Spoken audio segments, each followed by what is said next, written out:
Chapter 408. Your Majesty, please calm down. I have been wrongly accused. I have been thinking for the Southern Ming Empire and have not received any benefits from anyone. I only wish that one day Your Majesty can reunite the great Ming Empire and return to its golden age. I believe that in order to achieve this goal, any price is worth it. Once Your Majesty reunifies the great Ming Empire, you can send your army down south. At that time, you can kill whoever you want to kill and destroy whoever you want to destroy in order to restore the great Ming Empire's prestige and prestige. At that time, the history books will definitely be written with a heavy stroke. Long live the great Ming Empire. Wang Ji knew that his words today had touched Ing Zong's bottom line. However, if he wanted to succeed, he had to do so. Kuang Ye's ability was strong, but he still couldn't do anything about the Yunnan matter. Even if the entire Southern Ming Empire mobilized troops everywhere, they could only maintain the current situation. If they wanted to win, how difficult would it be? Wang Ji knew what kind of strength he had. If even Kuang Yi cannot do it, how could he do it well? Since he could not do it well, he could only think of other ways. Otherwise, not to mention becoming the Minister of War, it would be difficult to even keep his current position. In addition, he had already met with the Jiaoji envoys and said that as long as the great Ming Empire was willing to marry the princess to King Li of Jiaoji, they would recognize their independent status. Jiaoji would then withdraw their troops and retreat. Now that Jiaoji knew the bottom line, Wang Ji had an idea. In order to succeed in one strike, he also wanted to express his goodwill to Marquis Shiping. If he could gain the other party's favor and help, it would play a very positive role in stabilizing his position in the imperial court. It was precisely because of his previous interactions and thoughts that he dared to say those seemingly rebellious words in the imperial court today. It seemed to go against the teachings of the ancestors, but after thinking about it carefully, it was the best way to solve the problem at hand. It was just sending out a princess, recognizing a country's sovereign power, and conferring a prince with a different surname. This would be able to stop the advance of the troops in Yunnan and take the time to recuperate and prepare for the future attack on Baiming. This plan should have some hope of success. Knowing what Ing Zong wanted, Wang Ji decided to take the risk. Speaking of which, he was also forced to do so. He wanted to obtain a high position, but when it came to commanding a war, he did not have the ability to command tens of thousands of troops, so he had no choice but to use this method. Wang Ji even knew that he was the one who suggested this idea, but he didn't know how the history books would record him. But no matter what, let's first obtain the position of Minister of War. What if the Southern Ming dynasty really unified the entire Great Ming dynasty in the future? At that time, wouldn't he become a capable minister for eternity? As the saying goes, riches and honor are found in the midst of danger. This time, Wang Ji could be said to have placed a heavy bet. However, whether or not things would develop as he expected, everything would depend on whether or not he could convince Zhu Qizhen. Wang Ji's voice still echoed in the hall. At this moment, Zhu Qizhen did not get angry. Instead, he became much quieter. The Yunnan matter was getting more and more intense. Since the beginning, more than 400,000 troops had been sent in, and it was only enough to maintain the current peaceful situation. If they wanted to achieve the final victory, they would have to send out hundreds of thousands of troops. If that was the case, wouldn't they need to mobilize more troops and spend more money? The Southern Ming dynasty's treasury was almost empty. Could they still persevere? Even if they persevered, what would they obtain after this war? If Baiming took advantage of this opportunity to invade, how should they deal with it? Could it be that he had to continue to be the ruler of a fallen country? Should he agree or not? Zhu Qizhen fell into a dilemma. Your Majesty, you have to make a decision quickly. The current Southern Ming dynasty cannot endure. Seeing that Zhu Qizhen seemed to have fallen into a dilemma, Wang Ji, who saw hope, shouted bluntly. He had the appearance of a loyal official. Sigh, forget it. Since this is the case, I will leave this matter to Minister Wang and Minister Chao to handle together. I can agree to their conditions, but they must also guarantee that they will help us deal with King Minzhuang. I want to quickly pacify the chaos in Yunnan. Zhu Qizhen knew that if this continued, It would not be a good thing for the Southern Ming dynasty. Thinking that there was no better way, he could only agree first. As for what would be recorded in the history books, as long as he recuperated and could truly unify the great Ming dynasty, what he did today would naturally become a wise move of enduring humiliation. Your Majesty is wise. Seeing that Zhu Qizhen really agreed, Wang Ji kowtowed 3 times to the ground. He knew that from this moment on, his position should be stable. As long as the matter of Yunnan was resolved, his position as Minister of War would be set in stone. Zhu Qizhen actually agreed to the request of being bestowed the title of king and a marriage alliance. He threw the ancestral teachings to the side. Once the news came out, many officials were in an uproar. Many people had tears streaming down their faces, and their faces were filled with sorrow. They finally recognized the fact that the once powerful great Ming dynasty no longer existed. The sudden appearance of being bestowed the title of king and the marriage alliance, as well as the matter of Wang Ji going to Yunnan from Jingdou, caused everyone to overlook Yang Qindong, who was still outside Gaozhou Prefecture. Zhu Qizhen only took back his authority as an imperial envoy, and then had Guaning and Ma Wei in Wuzhou Prefecture take care of this matter. Guaning and Ma Wei in Wuzhou Prefecture received the imperial edict. They also learned about some of the things that had happened in Nanjing and Jingdou through some channels. How is that possible? Although Minister Cheng is old, his body is still good. Now that the chaos in Guangdong has been resolved, it is time to focus on resolving the Yunnan matter. How can he be allowed to rest?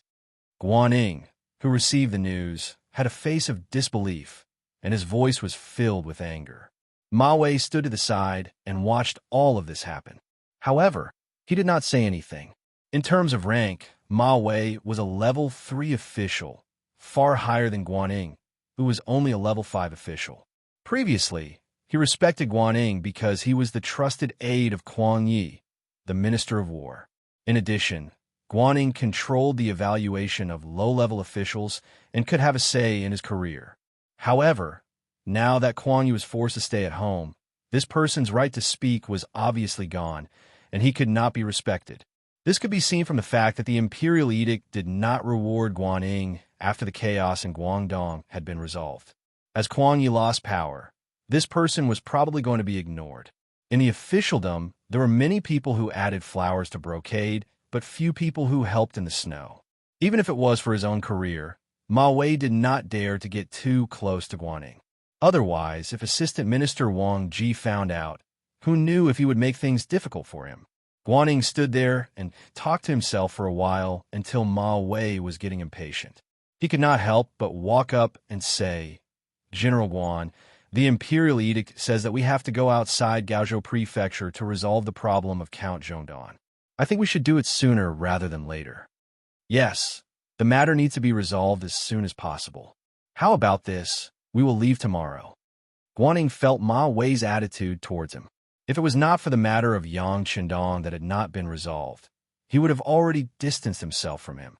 However, he himself also wanted to resolve this matter quickly and then go to the capital to see his teacher Kuang Yi. On this point, the two had the same request. "Very well, then I will go back and prepare." He was afraid that Guaning would not go with him. If that was the case, he would not have the confidence to face Yang Qindong alone. With Guaning, it would be fine. If the matter was successful, he would naturally have to take credit for it. If the matter was not successful, then he could just push all the blame onto him. This was the result that Wang Ji wanted to see. How could Guaning not see Ma Wei's change of heart and thoughts? To be able to become the person that Kuang Yi valued and nurtured, how could he not have some ability? He was also scheming against Ma Wei. These two people who were not of the same mind worked together to complete a task, causing the matter itself to be filled with complexity and uncertainty. Not to mention, the person they were facing this time was Yang Qindong. This person was extremely outstanding in all aspects. Before the matter even started, it was already destined that they would not be able to gain any benefits. The matter that happened in the capital was quickly transmitted to Yang Qindong through the Security Bureau. In the largest military tent outside of Gaozhou Prefecture, The first thing Yang Qindong did after receiving the news was to arrange for his subordinates to buy food. In the process of eliminating the Huang bandits, almost all the spoils of war were obtained by Lung Feng. The total amount was close to 10 million taels of silver. With this amount of money, it was more than enough to buy some vegetables and meat from the surrounding big families. Furthermore, the Chong clan and a few other merchants from the south who were cooperating with the Heavens Beyond Trading Company would also send food over. With these, it would not be a problem to feed the 8,000 people. Sensing Zong wanted to get rid of the donkey after it had outlived its usefulness, then he would play with these people. There were no problems with food, shelter, and transportation. Lung Feng took this opportunity to begin intense training. The main subject of this training was jungle warfare. Because of this, the few barren mountains below Gaozhou Prefecture became a restricted area. Yang Qindong and his men spent 4 days to arrange everything and choose the training area and method. At this time, Guan Ying and Ma Wei had already arrived at Gaozhou Prefecture. The two of them brought about 100 personal guards. When they appeared, they did not immediately visit Yang Qindong. Instead, they first went to Gaozhou Prefecture and found the Shao Prefecture General Yu Guang, who was temporarily in charge of the matters here. When the two of them arrived, they did not immediately visit him. This already showed their attitude. Perhaps they wanted to use this method to tell Yang Qindong that he was no longer an imperial envoy. When he did things, he had to have some sense of propriety. Don't fall out with them. It wouldn't look good for anyone. Chapter 409. These ungrateful wretches. When they use people, their eyes look forward, but when they don't use people, their faces look backward, Tiger's Mane said angrily. Tiger's Mane is right. They don't need to pay attention to such people. Beta Persei also said in a low voice. He was really afraid that if he spoke too loudly, it would startle the young master. Last time, the young master had said that if he were to speak loudly again, he would be sent to the front lines to fight on the battlefield. Beta Persei was naturally not afraid of going to the battlefield, but he was unwilling to leave Yang Qindong's side no matter what. Yang Qindong looked at Beta Persei, who had deliberately lowered his voice, and couldn't help but smile. Well, Beta Persei, you're doing well.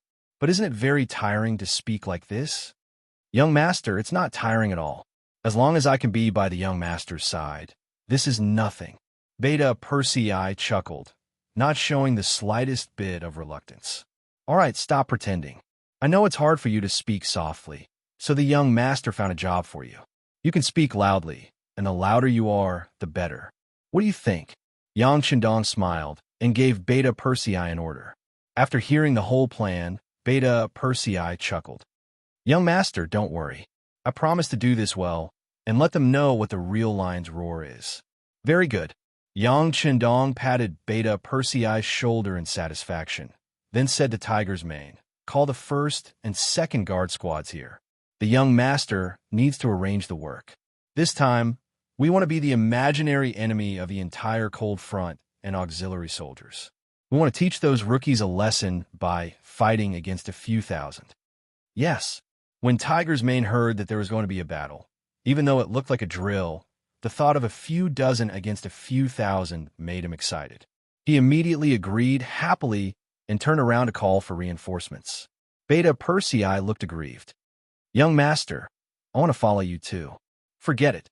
Don't you have more important things to do? Besides, it's better for you to stay away from military exercises. Have you forgotten that during the last exercise, I asked you to fake a fight and show mercy to your brothers, but you injured one of them with a slap? You were too heavy-handed. Yang Qindong brought up the past. Beta Persei was very strong due to his tall stature. Even if he held back, a slap was far from what an ordinary person could withstand. Young master, I'll use 30% of my strength this time. Beta Persei still wanted to fight for a chance. Okay, you can go if you want. Get things done first. When they stop bothering this young master, you can come to the forest to find us. Yang Qindong had given Yang a glimmer of hope, but in return, Yang had a bitter expression. Perhaps Yang also knew that what he was about to do was a protracted battle. and it wasn't something that could be easily accomplished. Tiger's Mane quickly conveyed Yang Chendong's message. The first and second guard teams, a total of 40 people, plus 20 people from the Wolf Fong Special Forces and 20 people from the Ghost Sniper team, gathered in front of Yang Chendong. Jungle warfare was like a hunting war. In addition to some pursuit and interception, the most important thing was to hide. For Jungle Veteran, the jungle was like having a logistics base. Sometimes a jungle veteran could kill some inexperienced soldiers with traps and take away their weapons. There was an endless supply of edible plants and animals in the jungle. Fire might be the best way to deal with jungle warfare, but it was only suitable for temperate jungles. Tropical rainforests were an exception. During the U.S.-Vietnam War, the U.S. military suffered a lot in jungle warfare. In terms of strategy, jungle warfare might only be to kill a large number of enemies and attack the enemy's logistics to restrain the enemy. In terms of tactics, jungle warfare affected the performance of many high-tech weapons. In the jungle, ears were sometimes more important than eyes. In the jungle, your energy would be consumed by everything around you. Among them, the best tactics were to ambush or wait for the right opportunity. Yang Chendong knew that the role of firearms in jungle warfare would be reduced by at least 30%. In other words, the advantage of the cold front would be reduced to 70% of the original. In order to make up for this shortcoming, more training was needed. Sweat more during training and bleed less during wartime. Although a qualified cold vanguard knew how to disguise and hide, there was a big difference between fighting in the forest and fighting in it. In order to better unleash one's strength, targeted training was very necessary. The team gathered. Before they left, Yang Chendong first told his wife, Hu Yin, and third wife, Lady Shui, that he would be away for a few days. If needed, he would come back at any time. Then, he called Yang San and arranged a few things for him. Nan Ming wanted to lower their heads to the various powers in Yunnan. This was not something he would allow. If that happened, it would be the same as interrupting his plan.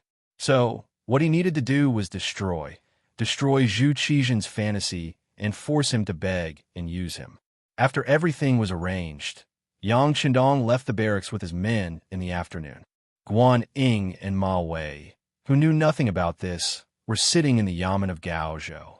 General Yu Guang was reporting to them some of the information he had gathered, saying that information was a bit of an exaggeration. He was just stating some facts. General Ma, General Guan, ever since the mercenary army came to Gaozhou, they didn't have any intention of entering the city. They only set up camp 10 li away from the south of the city. The area 5 li away from their camp has been designated as a restricted military zone. Our men tried to enter a few times to investigate, but were beaten back. General Yu Guang lowered his head when he said this. He was obviously ashamed of his men's incompetence. Wait, what did you just say? Beaten back. They really dare to do it? When Ma Wei heard this, a trace of fear flashed across his face. He obviously didn't expect this situation. Yes, they were beaten back. It's just that they knew their limits. The men they sent only suffered superficial injuries. They'll be fine after a few days of rest. Yu Guang nodded and admitted. How dare they? Where do they think they are? This is the territory of our southern Ming dynasty. Every blade of grass and every tree here belongs to us. They actually dared to touch our people in our territory. They're truly audacious. General Yu, didn't you think of retaliating? Ma Wei said angrily. He was the commander of the Guangdong Guards. In principle, once a war broke out in Guangdong, he was the leader of the army and had the authority to command any guards under him. The mercenary army beat up the Ming army here. That was equivalent to slapping his face. They didn't give him any face. How could he not be angry? Retaliate? Yu Guang raised his head when he heard this, then shook it violently. Our brothers can't beat those mercenaries. Yu Guanghui said this because he had worked with these people before. Thinking back to when they were on good terms, he had worked with Wu Shang's 1st Battalion of the Cold Front. He had personally witnessed their powerful military strength, especially the firearms in their hands that could fire consecutively and were incomparably accurate. The power of those firearms shocked him even more. For such weapons, He had even discussed with Wu Sheng to see if he could get himself one to show off. Originally, he thought that since he had asked for it, Wu Sheng would at least give him some face. Never would he have thought that the usually easygoing Wu Sheng would shake his head firmly and say that he didn't have the authority to do so. Yu Guang naturally didn't believe such words. How could a general not have the authority to give a weapon to a friend? He thought that this must be a lie and was very unhappy about it for a while. It was because he had enough understanding of those firearms that Yu Guang was very clear that with his strength, he was definitely not a match for the mercenaries. It was better to not fight this battle to avoid humiliating himself. Yu Guang bluntly said that they couldn't beat the mercenaries. When Ma Wei heard these words, his face alternated between red and white, but he really didn't know what to say because he also thought the same in his heart. After holding it in for a long time, he finally spat out a sentence. But we can't let them hurt our people for nothing. They have to give us an explanation. They did. They said that the area within a 5-mile radius of the military camp is a restricted military zone. As long as we're outside this zone, they won't care what we do. Yu Guang told the mercenaries the answer they gave him. However, this answer only made Ma Wei angrier. This was clearly looking down on him, but he couldn't do anything about it. Who asked him to be weaker than them? If they really fought, then the one who would lose face and suffer losses would only be him. Ma Wei was so depressed that he didn't know what to do. His expression was extremely ugly. His gaze involuntarily fell on Guan Ying, who was beside him. In his heart, this person still had some ideas when faced with trouble. However, when facing the mercenaries, how many people could come up with a better idea? Unless the Southern Ming Empire was willing to put in a lot of effort, it was only an army of 8,000 people. If they could gather tens or even hundreds of thousands of people, they could use up all of these 8,000 people. However, right now, they didn't even have enough military strength to deal with the Yunnan matter. Where would they find the strength to deal with Yang Chendong? Noticing that Ma Wei and Yu Guang were both looking at him, Guaning shook his head and said, "Let's wait until tomorrow. When we see that Yang Chendong, we'll tell him about these things and see how he responds. His two wives are still by me. I don't believe he would dare to risk universal condemnation and start a rebellion. That's right. Tomorrow, we'll go ask this Count of Loyalty and see how he answers us." Guaning nodded. At this time, he didn't notice that there was already a problem with his attitude. It was fine if he didn't call him Imperial Envoy, but he didn't even call him Duke of Loyalty. Instead, he still called him Count of Loyalty that Ing Zong had given him. Could it be that he forgot that he had asked him to help him deal with the Huang bandit army? Chapter 410. This was the weakness of human nature. Oftentimes, people would only remember how good they were to others. Oftentimes, the good that others had done to them would be thrown out of their minds. The night passed quickly, and some things happened that outsiders didn't know about. For example, Yang Chendong led less than 100 of the best and made preparations in the nearby forest. At dawn, Commander Wu Sheng of the Cold Front Battalion led 400 men, 1 auxiliary battalion, and 2 temporary auxiliary battalions towards the mountains. Their goal was to find the 6th young master there and surround him to complete the assessment. Guan Ying, Ma Wei, and General Yu Guang, who were oblivious to all of this, took their 200 personal guards and headed towards the mercenary camp after eating breakfast early in the morning. As if they were already aware of their arrival, no one stopped them on the way. When they arrived at the camp, the tall Beta Persei appeared. "What are you doing here? Are you here to see our young master's ugliness?" Beta Persei stood in front of Guan Ying and the others, and then spoke in a voice that was close to a roar. This sudden shout caused the 3 generals who were still riding on their horses to tremble violently. At this moment, not only did they feel their eardrums ringing, even the horses they were riding on were completely shocked at this moment. They kept kicking their hind legs, causing the 3 generals to almost fall off their horses. With great difficulty, Ma Wei forcefully restrained the horse. With a stern face, he said to Yang Er, "What are you doing? Why are you speaking so loudly?" "How am I speaking loudly? This is how I speak. If you don't want to listen, then please leave.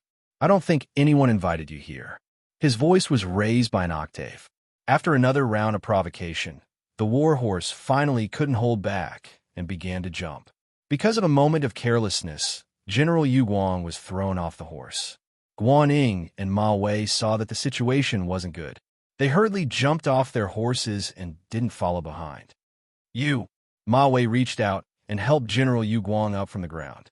He angrily pointed at Beta Persei and wanted to say something.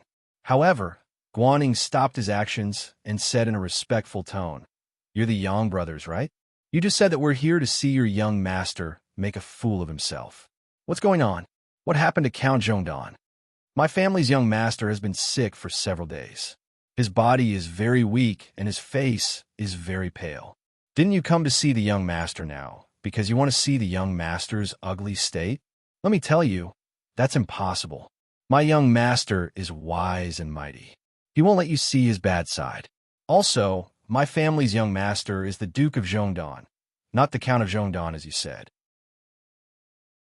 If you still call him that, it's disrespectful to the young master. If that's the case, don't blame me for being rude to you." As soon as Yang Air finished his roar, a row of cold front soldiers began to move towards them. Further away, there were more cold warriors glaring at them. It seemed that as long as Beta Persei casually shouted, these people would immediately attack and teach them how to behave. The shouting was soul-stirring, and the situation was so unforgiving. Guan Ying, Ma Wei, and the others, who were completely suppressed, knew that it was impossible to see Yang Qindong today and denounce him. They were not prepared. They thought that with their status, Yang Qindong would not dare to do anything openly. But now, they couldn't even see the person in question. Even if they had reason, it was useless. A wise man knows better than to fight when the odds are against him. Guan Ying asked, "Brother Beta Persei, when will your family's young master recover? Don't ask me about this. I'm not a doctor. Why don't you come back in a few days? Maybe when the young master recovers, he can see you." Beta Persei saw that Guan Ying was being polite, so he also said politely, but his voice was still as loud as before. When Guan Ying and the others heard it, they couldn't help but frown. They couldn't force their way in, and they couldn't see the person, so there was no use in staying here. With no other choice, Guan Ying and Ma Wei looked at each other and decided to leave first. After a few days, when Yang Qindong's body was better, they would come back to visit. Guan Ying, Ma Wei, and the others were about to leave. Lung Feng didn't make things difficult for them, but only watched them leave. Not long after, as soon as the three of them entered the city gates of Gaozhou, a trusted soldier came to report that the embroidered uniform guard had arrived. The embroidered uniform guard had arrived. The one who came was Commander Wei Guang, a fourth-rank official. This fourth-rank official was extremely high. Even in front of Ma Wei, who was a third-rank official, it was still slightly higher. The four of them met in a secret room in the back courtyard of the magistrate's office. It could be seen that the matter they were talking about was extremely confidential and not to be known to outsiders. As soon as the four of them met, Wei Guang found the main seat and sat down. Guan Ying was a little unhappy about this, but even Ma Wei, who was of a higher rank than him, didn't say anything, so he simply kept his mouth shut. He wanted to hear what this high-ranking official of the embroidered uniform guard had to say. "Have you seen Yang Qindong?" After the four of them sat down, Wei Guang asked first. "No." The one who answered him was General Yu Guang. He probably knew that his position wasn't very high and was only a general of a magistrate. At this time, it was most appropriate for him to answer Wei Guang's question. His servant said that he was sick. Sick? After hearing this, Wei Guang's eyes couldn't help but light up, as if he had thought of something. He said that he was sick and said that he was very miserable, as if he couldn't even get out of bed. But from this general's point of view, this seems to be half-hearted. At this time, Ma Wei opened his mouth, his face full of displeasure. Obviously, he felt that today's trip was somewhat embarrassing. Unexpectedly, after he finished speaking, Wei Guang, who was sitting there, actually nodded his head lightly. Perhaps his illness is true, but it shouldn't be illness, and it could be poison. Poison? Suddenly hearing this, Ma Wei, Guan Ying, and Yu Guang's eyes couldn't help but light up, then darken. Obviously, they thought of a certain possibility. Yes, we received news that someone had assassinated Yang Chendong, and they even used poison. It's just that there hasn't been any concrete reports. Looking at it now, it is very likely to be true. All right, General Yu Guang, you've been here for the longest time. May I ask if you've seen Yang Chendong when the mercenaries arrived? Wei Guang nodded as he voiced his guess. Then he asked Yu Guang, No, I have seen some of the other mercenary generals, but this Yang Chendong, I really haven't seen him once. After thinking for a while, Yu Guang suddenly slapped his thigh and said, Haha, that makes sense. It seems that he is very likely poisoned. And the reason why the army stopped here and didn't leave is to let him treat his illness. We can't even rule out another possibility, which is that something has happened to him, but he didn't tell the outside world. Wei Guang smiled and nodded his head. This time, he had come under Minda's secret order to check on Yang Chendong's situation. Su Maner's sudden disappearance made Minda suspect that she had already made her move and then was silenced by Yang Chendong in a fit of anger. But in the end, everything was just a guess. This time, he sent Wei Guang to get a clear answer. Wei Guang had seen Su Maner before and naturally knew of her beauty. He believed that if it were him, he wouldn't have the slightest bit of defense against such a beautiful woman. Therefore, he judged others by himself and thought that Yang Chendong might have fallen into a trap. That was why when he heard Ma Wei and the others say that they didn't see the main culprit and that the other party said that he was sick, he made such a guess. At this moment, even Yang Chendong probably didn't expect that he didn't come here because the other party's position was too low and not worth meeting. He didn't think that it would become the main basis for guessing that something had happened to him. The basis for guessing that something had happened to Yang Chendong was Su Maner's disappearance. As for whether this woman would stop halfway, Minda didn't even think about it.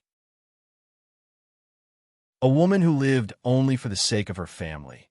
Once she saw a little hope, how could she stop? If Yang Chendong is really poisoned, this is our chance. After Guaning heard Wei Guang's seemingly determined tone, he suddenly had a feeling that his eyes lit up. Could this headless mercenary army be of use to him? Guaning wasn't the only one who thought of this. Ma Wei's eyes also lit up. If these mercenaries could be used by him, then the safety of Guangdong would have more protection. As the commander of the Guangdong Guards, he would have more confidence in doing things. There's a chance, but we can't make a move on the mercenaries. Wei Guang seemed to have thought of something. After all, the embroidered uniform guards had a wide source of information and knew a lot of information that ordinary people didn't know. We won't make a move on the mercenaries. Didn't they recruit over 4,000 people from the Huang bandit army? We only need them. Guaning naturally knew how terrifying the mercenaries were. He also knew that the mercenaries in front of him weren't all of them. As for how powerful the entire mercenary army was, it was only a guess based on his imagination. The embroidered uniform guards had secretly sent people out to sea before, but without exception, there was no news. Since they didn't know how powerful Lung Feng was, it was best not to provoke him and not to make an enemy out of him. However, it didn't matter. Those things had nothing to do with him. He only needed to do the things in front of him well. That was to recruit these people who joined the mercenary army later on for his own use. Ever since he saw the glory of the mercenary army on the battlefield, Guaning wanted to build an army like this. This way, the overall strength of the South Ming army would increase by more than one level. With the addition of these people, his wish might come true sooner.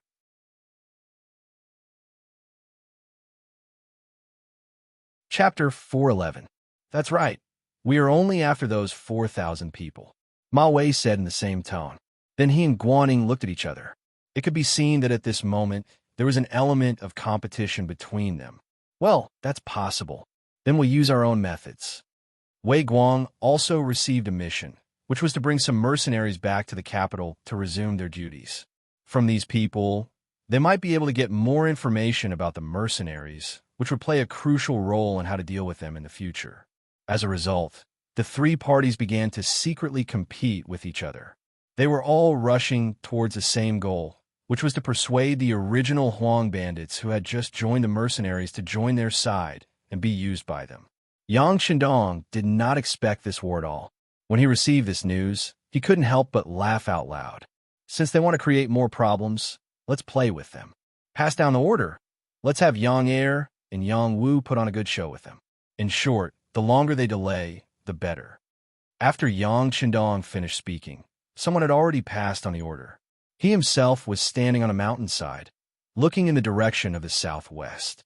At this time, his eyes seemed to be able to see some of the chaotic situation there. Yunnan. It was Jules and his bastard sons who started this mess. Zhu Li, the 18th son of Zhu Yuanzhang, was born with Zhou Fei. In the 24th year of Hongwu, 1391, he was given the title of Min Province.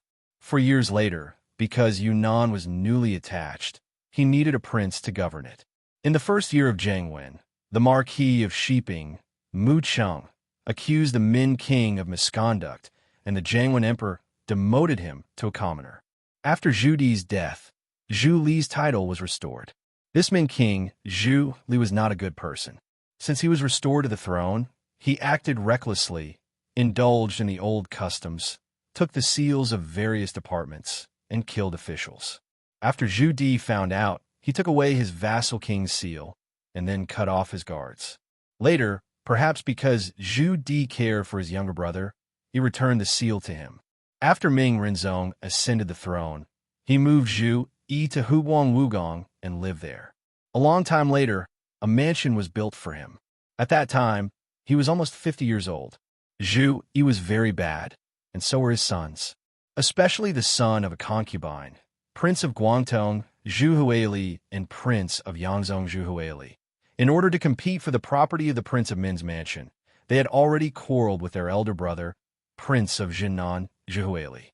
The reason was that Zhu Huiliang and Zhu Huiliang's mother, Su, didn't have a high status. She was afraid that her 2 sons would be in a disadvantageous position when dividing the family property. So, she took advantage of the muddle-headedness of the old king of Min and stole from the king of Min's mansion many times. Finally, one day, when she was caught in the act, the ashamed Su Shi hanged herself. Her mother, who stole things, died. How could the 2 living treasures just let it go? Especially Zhu Huili, who was full of evil tricks. First, he tore down the wall and opened the door, forcibly opened the inner and outer treasury, and took the gold and silver of the family. Then, he reported to the imperial court, saying that his brother Zhu Huili forced his concubine mother to death, and the imperial court should uphold justice. After Ming Ingzong heard about it, he sent the prince consort and the imperial censor to investigate. They found that it was not like what Zhu Huili said. Then, he sent an imperial edict to warn Zhu Yi and his son, "If you violate the rules, I dare not do it." After that, the Prince of Min's mansion was quiet for a while. But then the outbreak of the Tumu Castle broke this silence. Because Ming Ingzong's army was defeated and retreated back to Nanjing to establish the Southern Ming dynasty, Zhu Qiyu took over the throne and became the emperor of Beiming. The big and powerful Ming dynasty was divided into north and south, and its strength was greatly reduced. Almost at this time, the old king of Min, Zhu Yi, died.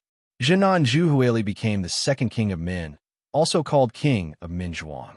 In history, the brothers were incompatible with each other. After Zhu Huili became the new king of Minzhuang, the conflicts between them began to escalate. But because of the appearance of Yang Chendong, everything changed. Since Zhu Qizhen and Zhu Qiyu could separate and become the north and south emperors, why couldn't they? Did they have to be entangled with the issue of king of Min? Not to mention that the 2 brothers originally had titles, namely Guangdong King Zhu Huili and Yangzhong King Zhu Huili. Among the 3 of them, Zhu Huili was the quickest to react. Just when his elder brother Zhu Huili inherited the throne, he and his younger brother Yangzhong King Zhu Huili came to congratulate him, which made his elder brother and the guards in the family very nervous. But when there were no outsiders, Zhu Huili and his younger brother Zhu Huili told their thoughts to their elder brother Zhu Huili, and the new king of Min was tempted. Since the Ming dynasty could be divided into north and south, why couldn't they divide another one? As long as the 3 brothers were united, what couldn't they do? After all, the land that could be ruled by the king of Min was still small. If they could fight for it, how big would the world be? Kings, nobles, generals, and ministers were all noble. Not to mention that the blood of the Zhou family originally flowed in their bodies, which was the bloodline of the royal family. Just like that, the three ambitious brothers began to work together and secretly made preparations. They wanted to take advantage of the time when Ingzong's influence in the south was not completely stabilized to make their move. When the ancient people started a rebellion, they needed a reason. For example, Liu Bang, the ancestor of the Han dynasty, killed the White Snake and Emperor Xian. There was a servant in Guangdong King Zhu Huili's house called Duan Yuan. His father, Duan Hongshan, was a person who knew magic. He was recommended to come here and introduced to Yu Li Bin, who was good at physiognomy. After planning, Yu Li Bin appeared as a guest at a large banquet held by King of Min. When he saw the new king of Minzhuang, Zhu Huili, he said with a shocked look, "The king's physiognomy is really rare in the world. As long as you have the heart to fight for it, you can succeed. The time should be last year. It can't be later than May or June this year. You can directly send troops to the east to Nanjing, and you can ascend the throne."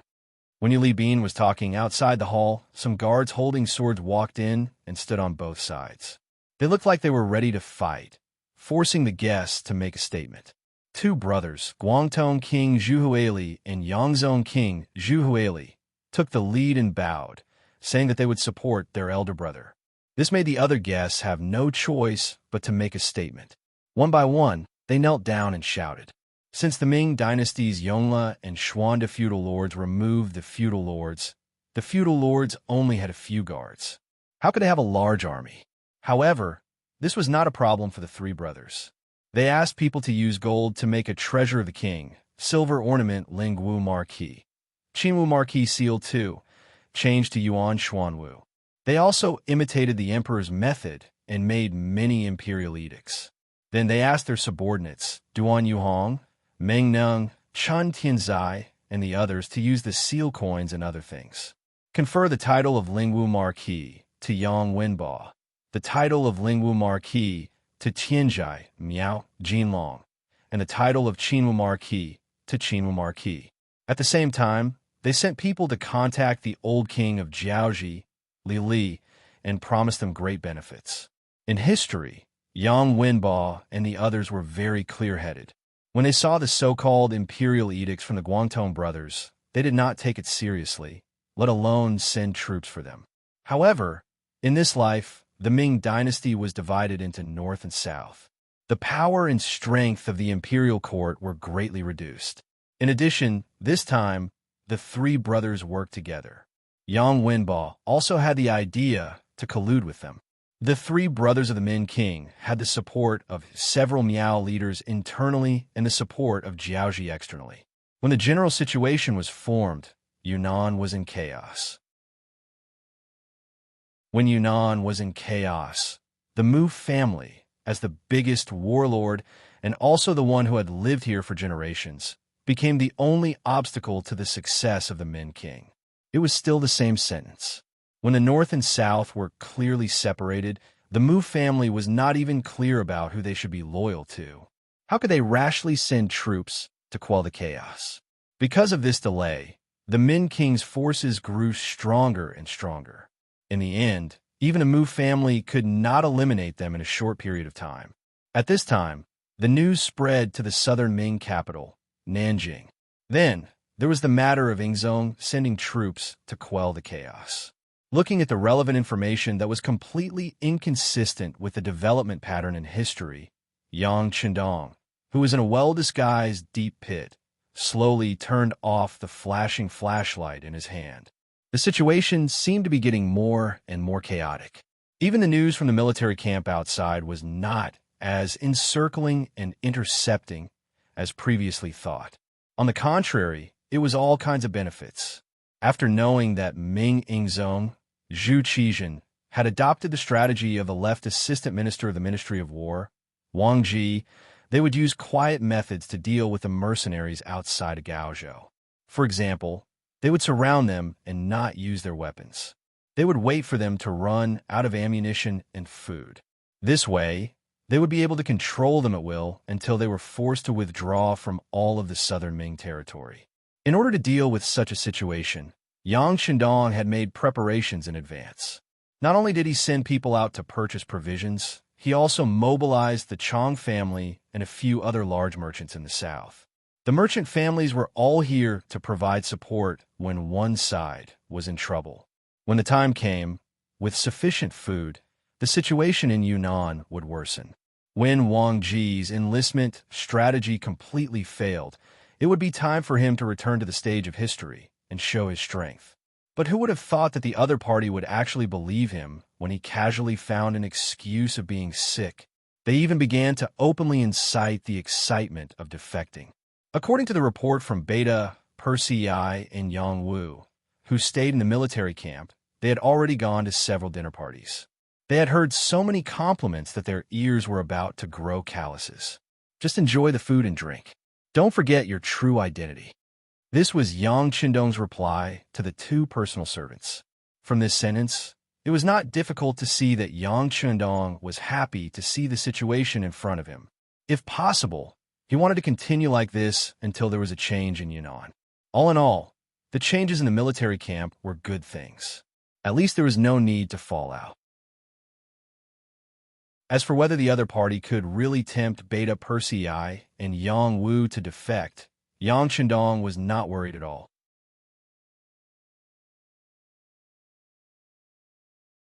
Chapter 412. Both of them had been to Crimson City and had witnessed Yang Xie's strength.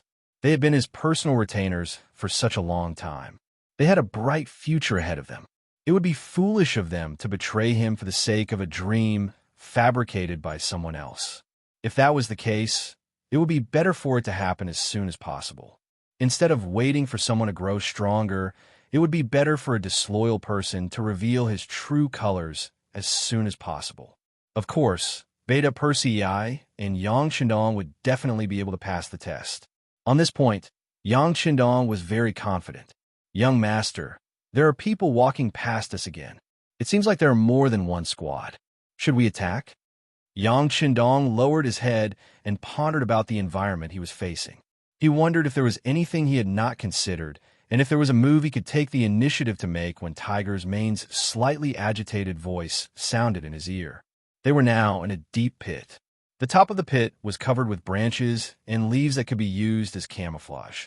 Unless one was a professional or was very close to the pit, it would be very difficult to discover such a trap. Yang Qindong had done this kind of concealment and camouflage countless times in his previous life. He was already very experienced in it. In fact, there were more than a dozen such traps in the forest. Tiger's Mane and the other 6 members of the first guard squad who followed Yang Qindong were in this pit. They were here to deal with the members of the Cold Vanguard team who passed by and eliminate them one by one. Yang Qindong's lips curled into a smile when he heard that someone had come to his pit. Good. We must eat the fat meat that is in our mouth. We must let the members of the Cold Vanguard know that the slightest bit of carelessness can cost them their lives, especially in the forest where the environment is constantly changing. Just wait and see, young master. After receiving the order to attack, Tiger's Man's eyes flashed with excitement. Even though the bottom of the pit was pitch black, one could still see his eager expression. Not long after, a slight muffled groan came from outside the pit. Obviously, a one-sided slaughter was going on. Marquis Sheeping's residence. Reflected in front of him were 2 giant stone lions that were 4 meters tall.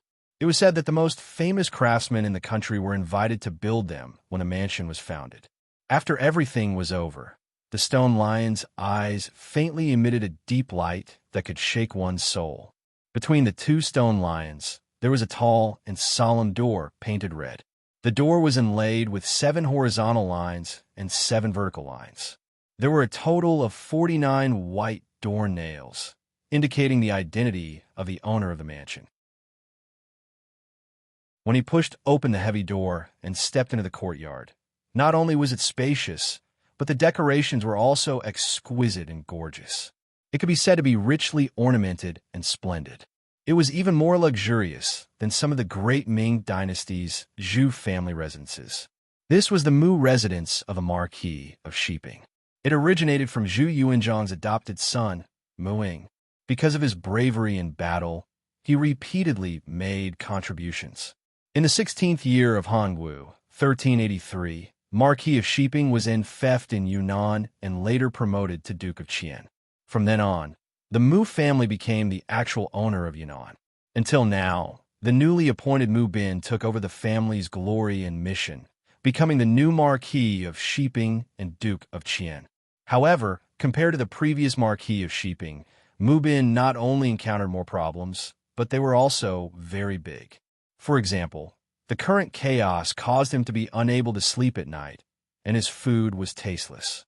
The reason was the two imperial edicts, one in the open and one in the dark. Needless to say, it was the imperial edict from the southern Ming dynasty's Zhu Qizhan, asking him to quell the chaos in Yunnan. The hidden edict was referring to the Beiming emperor, Zhu Qiyu. The meaning of the secret edict was for him to recognize the situation and return to the great Ming dynasty's embrace as soon as possible. As for the Yunnan matter, he could watch with folded arms. When the chaos affected the retired emperor's foundation of governance, he could work together with Beiming to pacify the world. Since the great Ming dynasty was divided into two, Mu Bin was in a difficult position. He didn't know who to listen to. As the Mu family who had protected the Zhu family for generations, they had never had any thoughts of rebellion. This was the case from the earliest Muing. Even now, Mu Bin still had the same idea. However, the matter of two emperors in one country was really difficult for him. Moreover, from his point of view, it seemed that every one of them was orthodox and every one of them was not. Zhu Qizhan was originally the emperor of the great Ming dynasty. Although news of him was lost due to a crushing defeat on the battlefield, his identity as the emperor had always existed. It was not an exaggeration to say that it was orthodox. Zhu Qiyu was appointed in the face of danger. After there was no news of the emperor of the great Ming dynasty, he succeeded as the emperor and played a very positive role in calming the hearts of the officials and the people. Moreover, he ascended the throne in the northern capital. There were ceremonies and laws. It could be said that it was orthodox. However, it was not. When Zhu Qizhan returned after his defeat, he should have gone directly to the capital. However, he did not have the courage to do so. Instead, he went to Nanjing to establish the southern Ming dynasty. This seemed to be somewhat unorthodox and even had the intention of splitting the great Ming dynasty. Zhu Qiyu was even more so. His emperor position was originally a stopgap measure. Logically speaking, when he knew that Zhu Qizhan was fine, he should have taken the initiative to give up the throne. However, he did not. Instead, he continued to sit on this somewhat illegitimate emperor position. It did not seem to be an orthodox thing to do. These two emperors were both right and wrong. It was difficult for Mu Bin. It was precisely this difficulty that made the situation in Yunnan worse and worse. Even if he wanted to go all out now, he was afraid that he would not be able to solve the problem. In war, the most taboo thing was that the commander's will was not firm enough. This kind of thing happened to Mu Bin. Even the commander was like this, let alone the soldiers. They did not know who to listen to, so much so that in the later stages they did not know who to fight for. They did not even know why. It would be strange if they could fight this battle well. Even Mu Bin could not believe it. Because his will was always wavering and his will was not firm enough on the battlefield, the enemy took advantage of the loophole. Now that things had reached this stage, he could only stay in a corner and wait for changes. It was at this time that Ingzong's special envoy arrived. It was Wang Ji, the left assistant minister who acted as the minister of war. According to his suggestion to Ingzong, he was now splitting his troops into 3 ways to solve the problem. The first way was to form a marriage alliance with Jiaoji. The second way was for the Mu clan to be crowned as king. The third way was to bribe the Miao clan army with a large sum of money. The first way was long, and the third way was full of danger. In the end, Wang Ji himself chose the safe and dignified second way, which was to come to the Mu clan and act as a lobbyist. In exchange for Mu Bin's position as king, the Mu clan would send troops to quell the chaos in Yunnan. Mu Bin naturally did not dare to neglect Wang Ji's arrival. Although he had a large number of troops in his hands and had a high influence in Yunnan, he had to be careful. The reason why the Mu clan could continue to this day and hold military power without being suspected by others was because they were cautious and careful. Usually, if a random fifth-rank official of the imperial court came to the Mu clan, he would personally receive him, not to mention a third-rank official who was very likely to become a second-rank minister. In the Mu clan's main hall, the handsome Mu Bin saw Wang Ji, who was wearing a second-rank official's robe and had a humble appearance. The two sides first greeted each other politely, then they sat down and looked at each other face to face. Wang Ji was still a little unfamiliar with Mu Bin.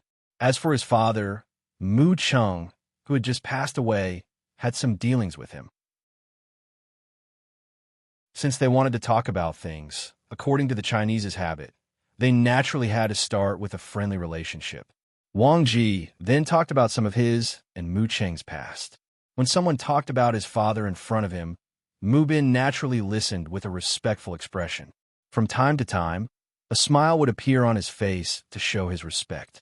Wang Ji was very satisfied with Mu Bin's performance. As they talked, the topic was naturally related to the current situation. Back then, when old Duke Muching was still alive, Emperor Ingzong had praised him more than once. He said that old Duke Muching had a noble character, was loyal to the country, and fought bravely. He had won the emperor's heart. When he heard the news of old Duke's death, he was really sad for a few days. Now that I think about it, everything seems to have happened yesterday. How nostalgic. Many thanks for His Majesty's love for Father. If Father knew in the underworld, he would be happy and comforted. Mu Bin stood up and cupped his fists toward the south to show his respect. Mu Marquis is too polite. Not only is His Majesty very respectful to old Duke, but he also values Mu Marquis very much. He has told this subject more than once that although Mu Marquis is young, you do have the demeanor of old Duke. Moreover, you are young and strong, so you should be able to create more achievements comparable to your ancestors. It is because of this that His Majesty has decided to abolish the policy of not being able to confer the title of king. Mu Bin, please accept the imperial edict. As he spoke, Wang Ji's expression became extremely solemn. In the end, he even took the initiative to stand up. Unknowingly, a golden imperial edict with a dragon pattern on the back appeared in his hand. This subject, Mu Bin, accepts the imperial edict. In the face of the imperial edict, whether it was from Ingzong or Daizong, Mu Bin had no reason to object. All he could do was kneel and accept the title. By the will of heaven, His Majesty, the imperial edict says, Marquis Mu Bin of Shiping is young and promising, loyal to his country, and has outstanding military achievements. Today, to thank the Mu family for their outstanding contributions to the great Ming dynasty, I hereby confer Marquis Mu Bin of Shiping as the King of Shiping and award him with a gold medal. 4 generations, except for the first Marquis Mu Ing, the other Marquis of Shiping, were all Marquis when they were alive. Only when they died could they be conferred the title of Duke of Qian. This had become a tradition. However, when it came to Mu Bin, he was conferred the title of King of Shiping without doing anything. Although it was only for this term, it was not hereditary. It was not an exaggeration to say that this action brought honor to his ancestors.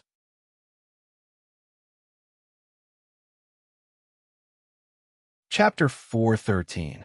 Mu Bin's face was filled with excitement when he heard the imperial edict. He knelt on the ground with his hands flat and shouted, "Long live the emperor! King of Shiping, please get up." After reading the imperial edict, Wang Ji put on a more enthusiastic expression and carefully helped Mu Bin, who was kneeling on the ground. "Thank you, Lord Wang," Mu Bin said carefully. "You're too polite, King of Shiping. You'll be the first king of great Ming dynasty with a different surname. I'm afraid I'll need your help in many areas in the future," Wang Ji said deliberately. At the same time, he was also trying to be friendly. Mu Bin had the idea that one more friend meant one more path. Besides, he had to have an important official that he was on good terms with in Jingdo. Only then could information flow smoothly and make better and more correct decisions on certain matters. Now that he felt Wang Ji's enthusiasm, he replied politely, "You're too polite, Lord Wang. In fact, Marquis, I've always respected you, Lord Wang." Changing the title from Marquis to King meant that Mu Bin had accepted the title. Wang Ji, who was reading the imperial edict, could not help but heave a sigh of relief. He was worried that Mu Bin would not accept the imperial edict. If that was the case, it would be even more difficult to count on him to help in the Yunnan matter. Fortunately, Mu Bin accepted the edict gladly. Then, everything could be discussed. Well said, well said. We'll help each other in the future. Ha! Wang Ji smiled and took the opportunity to grab Mu Bin's arm. Then, the two of them looked at each other and smiled. Then they burst out laughing. Their relationship became much closer in an instant with this smile. When they talked later, they had fewer scruples. Taking this opportunity, Wang Ji finally told Mu Bin about his edict, including some analysis of Mu Bin's situation. "King of Sheeping, to tell you the truth, I'm the one who proposed to be conferred the title of king.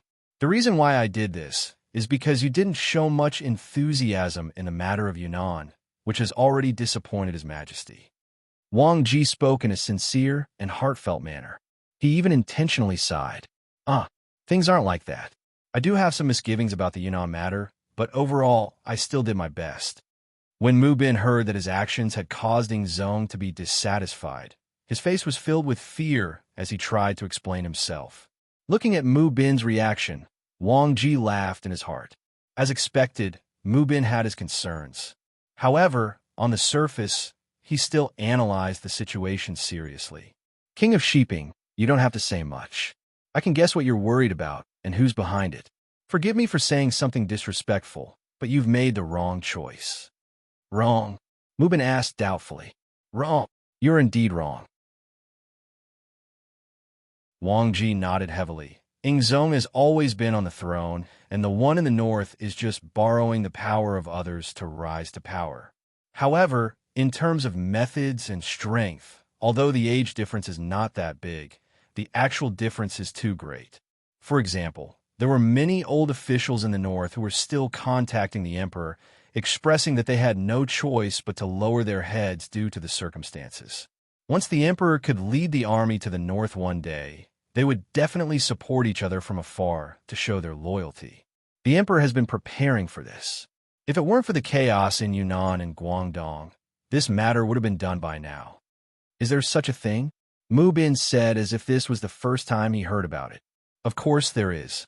To tell you the truth, those people who are secretly contacting the emperor are all people with great power and military power. If it's possible, I'm afraid that once the emperor starts a rebellion, the one in the north will be captured without putting up a fight. I'm afraid that there won't be many soldiers left. Think about it. The emperor has been the emperor in the north for more than 10 years. How could he not arrange for people to be there? The emperor's methods are not something that we can guess or see through." At this time, Wang Ji praised Yu Qizhen with an unfathomable look. Hearing all this, Mu Bin couldn't help but nod. If what Wang Ji said was true, Ing Zong's chances of winning were indeed higher. If that was the case, he would have to bet on it. Or rather, he should have a decision in his heart. What is a decision? When others have not made up their minds, you've already made up your mind and taken action. That is a decision. Otherwise, when the general trend is set, no matter what you do, it will be the icing on the cake. Now that Mu Bin was crowned as a prince with a different surname, he had already received practical benefits. If he didn't do anything, he was afraid that he would be laughed at by the world. At this moment, he made up his mind and said to Wang Ji, "Lord Wang, please rest assured. Please tell the emperor that this prince's sincerity has always been on this side. In a while, I will go and announce the general's camp and prepare to deal a heavy blow to the rebels in the territory and show the prestige of the great Ming Empire." Good. Seeing that Mu Bin had agreed so readily, Wang Ji was naturally excited. He laughed heartily and kept patting Mu Bin's arm. "Ping Shi Wang, your decisiveness really didn't disappoint people. It can be seen that you must be a person who can do great things. Your future is limitless. In the future, the Mu family will also have good fortune because of you. This prince is only loyal to the emperor. All this is what I should do. Since he made the final decision, Mu Bin's heart that had been wavering left and right was put down. At this moment, he only had one goal in his heart, and that was to be worthy of the emperor's trust. He would take the opportunity to stabilize the position of Ping Shi Huang and bring good fortune to the Mu family. Not long after, the army belonging to the Mu family moved. 100,000 troops were ready for battle, causing the entire Yunnan to be shaken. Everywhere was filled with murderous intent. Wang Ji's road was successful, but the other two roads were not so smooth. Although the envoys sent to the Miao family promised a lot of money, the opinions of the Miao family leaders were not unified. It was difficult to reach a conclusion in a short time. Although the envoys on the way to Jiaoji successfully met the old emperor of Jiaoji, King Li, in history, this person died, but for the sake of the story, he is still alive, still alive. Dear officials, please don't scold him as a prodigal son. Thank you for your understanding. The other parties seemed to be satisfied with the so-called marriage alliance, but they had different opinions on which princess to marry. According to Zhu Qizhen's arrangement, this time, the other party was given the daughter of a foreign prince, who was temporarily conferred the title of princess. Although such a person also had the blood of the Zhu family, it was not very pure, and her status was not very high. King Li was well aware of this point. Since he wanted to marry, he naturally hoped to find a princess with a pure bloodline and noble status to be his wife. Thus, he put forward his own request. That was, the marriage was fine, but he had to marry the third princess of the Southern Ming Empire. The third princess of the Southern Ming Empire was Zhu Qizhen's younger sister. During her birthday, Yang Qindong had even arranged a program for her. Because of her status, she was very noble. Later on, after Zhu Qizhen's army was defeated, although Daizong Zhu Qiyu tried to persuade her to stay, she still followed Zhu Qizhen to Nanjing. Because of this, the matter of finding Fu Ma was delayed. Now, she was a girl waiting to be married. Since Li knew about this matter, it was natural for him to have such a request. The other party wanted to marry the third princess, so the envoy did not dare to make a decision. He only said that he would return to the capital of the Southern Ming Empire and report to Daizongingzong. As if to put pressure on the other party, Li clamored for the envoy to quickly reply. Otherwise, he was not sure if he would send troops again in a fit of anger and occupy the entire Yunnan. At that time, it would be hard to avoid hurting the relationship between the two sides. The envoy was so scared that he ran out of the Jiaoji army's camp in a panic. He took a detour and headed straight for Nanjing. However, what he and everyone else did not expect was that the Security Bureau had already made arrangements to deal with this envoy. Not long after the envoy entered the Jiaoji army's camp, the assassination attempt was carried out. The envoy was completely unprepared and was killed, along with the dozens of people who followed him. Envoys being killed, this kind of thing usually did not happen. As the saying goes, even if two armies were at war, they would not kill the envoys.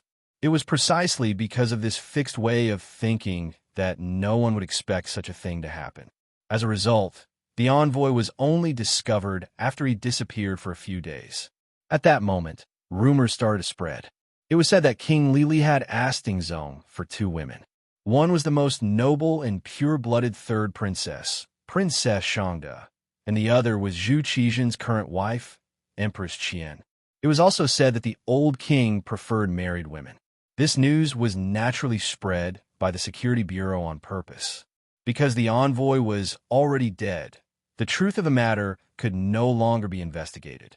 Once such rumors were heard, the news immediately spread to the capital of Nanjing. One could imagine how angry Zhu Qizhen would be when he heard the news. Who knew how many tables he would overturn and how many things he would break because of this? The third princess Shangda was already his flesh and blood. They had the same father and mother. How could such a biological sister marry an old man who was almost 60 years old? If he really did that, how could he face his ancestors after 100 years? Not to mention, the other party even said that he wanted his empress. This was a blatant slap to his face. If it were any other man, they would not be able to accept it.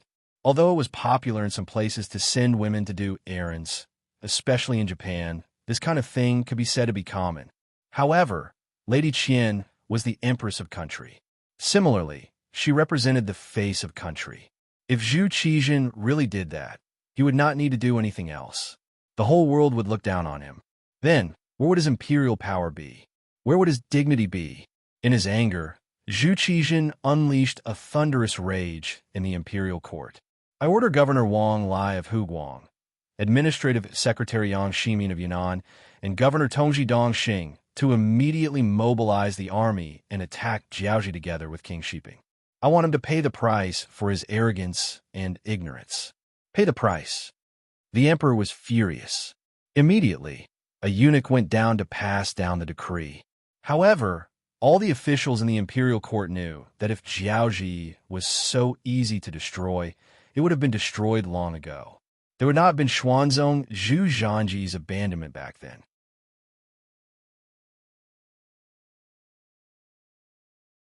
Chapter 414. Thinking back to when Great Ming was just established, Zhu Di was really prosperous and sent troops to conquer Jiaoji, modern-day Vietnam. At that time, the one leading the troops was the late Duke Ing, Zhangfu. With the strength of the Ming army, they defeated them and established Jiaoji province. However, as both sides were too far apart, many things were beyond their reach. In 1431 AD, Jiaoji province was abolished, and Li Li accepted the Ming dynasty title, becoming the king of Annan.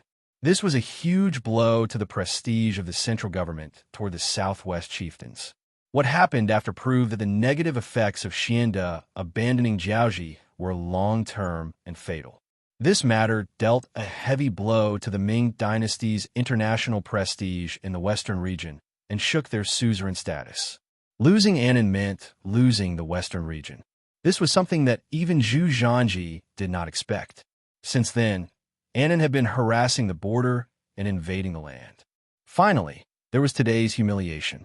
Zhu Qizhen was still angry as he left court. Beside him was eunuch Chao Jixiang, who looked like he wanted to say something. Chao Jixiang, what's the matter? Noticing the change in Chao Jixiang, Zhu Qizhen stopped and asked with a frown. Even if I die 1,000 times, I will not say anything. However, I am afraid that I will make the emperor angry. When Chao Jixiang heard Zhu Qizhen's question, he knelt on the ground, his face filled with fear. As long as it is for the good of the country and for me, Chao Jixiang can just say it directly. I can forgive you. Zhu Qizhen had a good impression of this eunuch who seemed to be loyal and devoted to him. At least this eunuch was wholeheartedly loyal to him and did things wholeheartedly for him. He was much better than some officials who only knew how to fight for power and profit. He was also more reassuring. Hearing that he was not guilty, Chao Jixiang kowtowed to the ground and said, "Your Majesty, this subject believes that the Yunnan matter is not unsolvable. The reason why the progress of the various armies is slow and they have not achieved victory is because the generals at the front are afraid of the enemy. As they say, the emperor is far away and there is no one to supervise them. Is an imperial decree not enough for them to go all out? This subject requests to send an army supervisor to the front lines to put pressure on them. This way, it would be equivalent to His Majesty having an extra pair of eyes watching them. With His Majesty keeping an eye on them, there would be no need to worry about them not doing their best and not risking their lives." Finally, understanding the meaning of Chao Jixiang's words, Zhu Qizhen's brows furrowed deeply. Minister Chao means to send eunuchs to the front lines to supervise the troops. This official is not afraid. The people sent can be arranged to be Your Majesty's trusted subordinates. This official will not say anything more about this matter. Chao Jixiang did not admit nor deny. He was afraid that his suggestion would give Zhong the impression that he wanted to seize power and meddle in the military, so he didn't dare to say anything. Originally, the Ming dynasty had a system of inspecting the army. Every time there was a war, eunuchs would be sent over. On the surface, it was to supervise the army, but in reality, it was to watch over the generals for the emperor and report their performance in the form of secret memorials. Reality proved that with eunuchs supervising the army, the generals at the front lines did not dare to be negligent. Some even purposely showed a very brave appearance in order to gain the favor of the eunuchs. It was so that their names could be passed to the emperor's ears, and then their future would be limitless. However, ever since the defeat of Tumu, for the sake of Ing Zong's reputation, everyone put the blame on Wang Zhen. There were even people who said that war was not a game. How could there be an outsider guiding an expert? It was also from then on that the idea of eunuchs supervising the army was rejected. This also caused the entire group of eunuchs to revolve around the emperor. Otherwise, without military power, they could be removed and replaced at any time. For the sake of supervising the army, for the sake of seizing military power, these eunuch leaders had thought of ways to solve this problem more than once. However, with Wang Zhen's example as an example, it was extremely difficult for them to change their minds. And now, the opportunity seemed to have come. Zhu Qizhen's dissatisfaction with the situation in Yunnan allowed Chao Jixiang, who was following beside him, to see an opportunity. Chao Jixiang was completely dedicated to the country and the people, and this moved Zhu Qizhen. He had also felt that the imperial power did not seem to have enough control over the war in Yunnan. It was not that he had not thought of sending eunuchs to supervise the army. Although there was a drawback of an outsider guiding an expert, it was undeniable that with eunuchs at the front lines, the imperial power would be able to reach the army, and it would be better for the army to fight bravely. In the past, it was because of Wang Zhen's influence and the obstruction of the officials that he had no choice but to stop the example of eunuchs supervising the army. However, now that Jiaozhi was so rampant, no one would say anything if he proposed to send eunuchs to supervise the army. What? The other party wanted the empress to be his wife. Could it be that the emperor was not allowed to retaliate? Good. Great companion's loyalty to the country is exemplary. Since that is the case, I order Qian Liang to be the eunuch supervising the army in Yunnan. He will supervise the generals on the battlefield and kill the enemy bravely. Those who disobey will be punished according to the law. Zhu Qizhen finally opened his mouth and personally mentioned Qian Liang's name. Chao Jixiang was not surprised by this and kowtowed to the ground again. Your Majesty is wise. Long live the emperor. Who was Qian Liang? He was the nephew of the great eunuch, Qian Sengbao. Qian Sengbao recalled that when he was outside the Yang family in Baiming, he was someone who had wrestled with Jining. He was also an old official of Ingzhou. Later, he followed the other officials to Nanjing. However, due to Wang Zhen's influence, he had been very low-key recently. Lying low was equivalent to waiting for an opportunity. Now that the opportunity had finally arrived, he could finally soar into the sky. It seemed that Qian Liang was Qian Sengbao's man and seemed to have some disagreements with Chao Jixiang. However, that was just for outsiders to see. In fact, since coming to Nanjing, these eunuchs had been unusually united. Perhaps they also knew that if they did not do this, they would not have a chance to stand out. Therefore, on the surface, they did not see eye to eye with each other, but their relationship was very good in secret. This time, Chao Jixiang made a suggestion. He had never thought of sending his own people to supervise the army. He only needed eunuchs to go, and it was equivalent to achieving his goal. As for who the eunuchs were, it could be considered a close relationship with him. Zhu Qizhen's imperial edict was sent out. Qian Liang also led a group of genie guards out of the capital and went straight to Nanjing. This scene was seen by many of the officials, but this time, no one spoke out in opposition.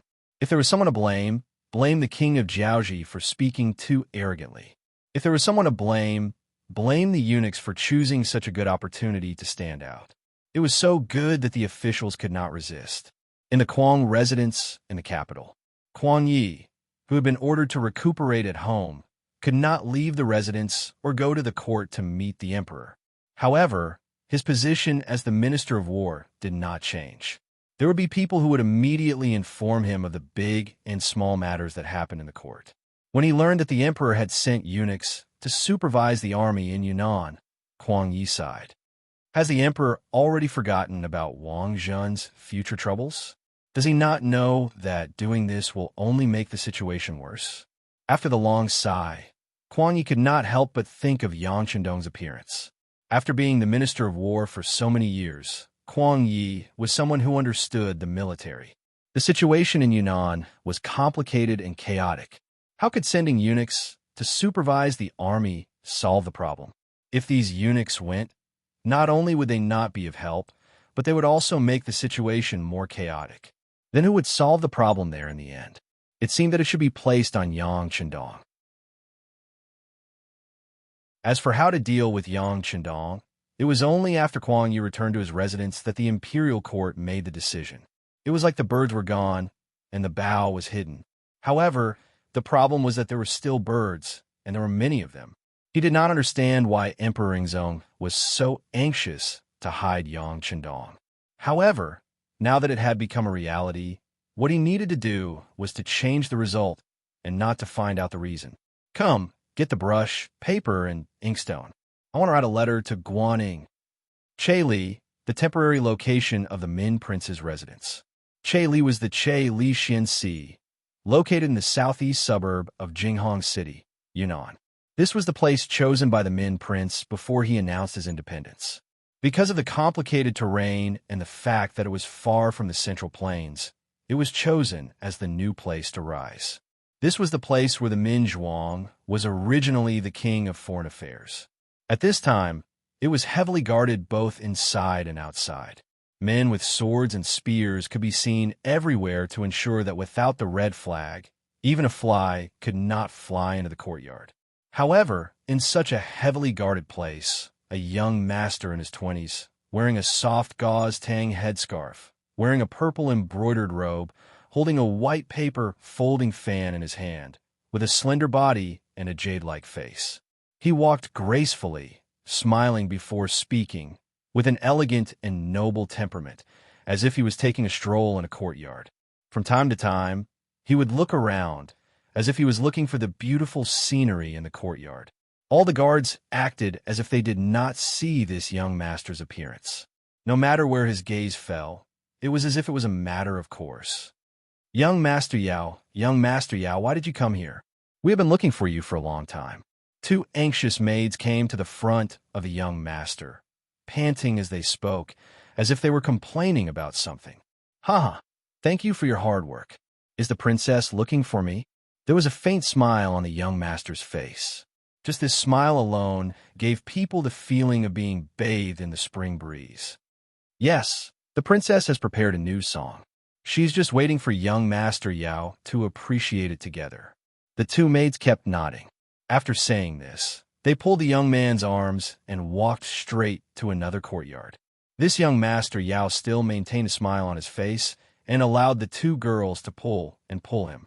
However, deep in the corner of his eyes, there was a faint killing intent. He was currently memorizing every scene in the courtyard, including how many guards there were, where they were distributed, and so on.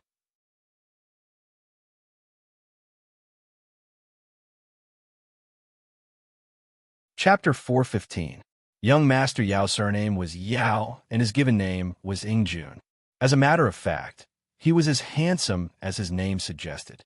His appearance belonged to the sunny and energetic type of man. In modern terms, he was the type of fresh meat. He had big eyes and a fair complexion. Many women's complexions were far inferior to his. When such a man appeared, he would often receive the attention of those women. However, what everyone did not know was that Yao Ingjun had another identity. He was the ace spy of the Yangxie Security Bureau. This time, he came to King Min's territory to infiltrate the enemy's territory and obtain inside information. However, he did not expect that the moment he appeared in the Chirizi Bureau, King Min's sister, Julian, fell in love with him at first sight because of his extraordinary charm and temperament. This woman, who was given the title of Forever Victory Group Leader, fell in love with him at first sight. Thus, she invited Yao Ingjun to her home. Naturally, Yao Ingjun was eager to see this happen. In this way, he would become a frequent visitor to the prince's mansion, so much so that all the guards here knew him.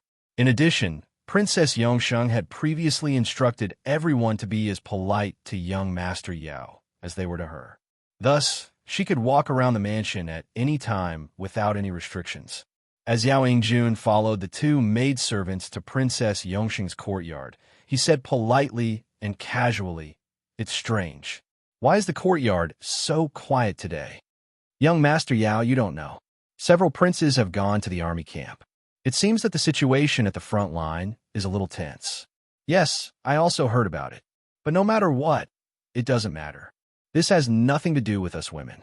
Also, young Master Yao, although you are a man, you have a good appearance.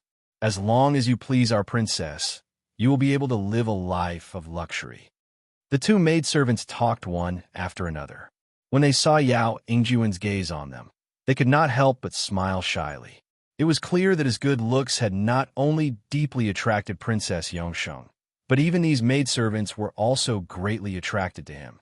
Yao Yingjun was very annoyed when others said that he had a good appearance. However, in order to complete the task, he did not show it on the surface.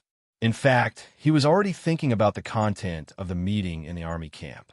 As King Min Zhuang's most beloved sister, it should not be difficult to know. How could he get the information from it?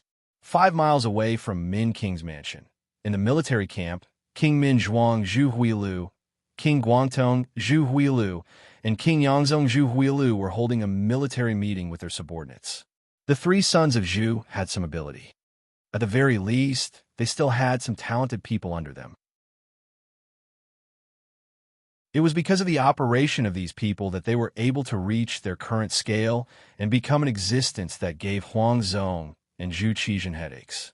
These so-called talents included Duan Yuhong, who was good at strange skills, Meng Neng, who was brave and good at fighting, Chen Tian, who was good at talking, and Yu Li Bin, who was good at reading people's faces and knew some supernatural skills. It was the existence of these talents that made the situation in Yunnan more and more chaotic. They also formed a temporary alliance with Jiaoji and Miao Jun, and forced the Mu family to not dare to act rashly. Originally, if this situation continued, it would not take long for the Southern Ming army to fall into a completely passive state. Then, the entire Yunnan might fall. Then, the war would expand outward, and they would achieve the general trend of occupying a corner of the world. Finally, they would seek the Central Plains and seize the world. However, after Mu Bin was crowned as the king of Shiping, the situation of the war changed accordingly. Is Ing Zong crazy? Since when could a person with a different surname be crowned as a king? Will the world still belong to our Zhu family? King Yangzong Zhu, who was the most impatient and the youngest among the three brothers, could not help but complain. With regards to Ing Zong's decision, which one of them could understand? In their opinion, even if the world was taken over by them in the future, it would still be ruled by the Zhu clan. As the saying goes, the meat will rot in the pot. But now that a person with a different surname could be crowned as a king, there were more variables. Okay, now is not the time to talk about this. Let's think about what to do next. Mu Bin, who has been crowned as a king, will not be able to wait and see like before. Soon, he will make a big move. How should we deal with it? That's the big thing that we need to discuss. King Min Zhuang Zhu, who was also the leader of the group, said at this moment. Then, his gaze fell on King Guangtong, Zhu Huihua, and said, "Second brother, you should tell us what to do next." Okay. Zhu Huichen nodded at Zhu Huichen, then glanced at the crowd and said slowly, "Mu Bin has been conferred the title of King of Shiping. Even if it's just for this title, he must be our enemy. Previously, we fantasized about joining forces with him and even promised to give him a share of the world. We must change our plans." Fortunately, the negotiations with Jiaoji fell apart. I don't know who helped us a lot, but they actually killed the envoy sent by Ing Zong. When Zhu Huihua said this, everyone sneered. Obviously, everyone had the same opinion about this matter. It should be King Lily of Jiaoji who sent people, but the other party did not admit it. In addition, they were allies now, so there was no need to ask the other party to admit anything. The Jiaoji kingdom will not retreat. Instead, they have been forced into a corner. Next, we can discuss how to deal with King Shiping's army together. I think it will be difficult for anyone to gain any advantage in a short time. As for how to deal with the army of the Southern Ming dynasty, we still need to discuss a countermeasure. When Zhu Huihua said this, his gaze naturally fell on Duan Yuhong, who was standing below. Duan Yuhong was famous for his strange skills in Yunnan. This person had foresight and considered the future. He had the talent of a military advisor. Now that Zhu Huihua was asking for his opinion, he stepped forward. Three princes, the army of the Southern Ming dynasty, is actually not difficult to deal with. When the three princes heard such confident words, they could not help but feel their eyes light up. They quietly waited for the next words to appear.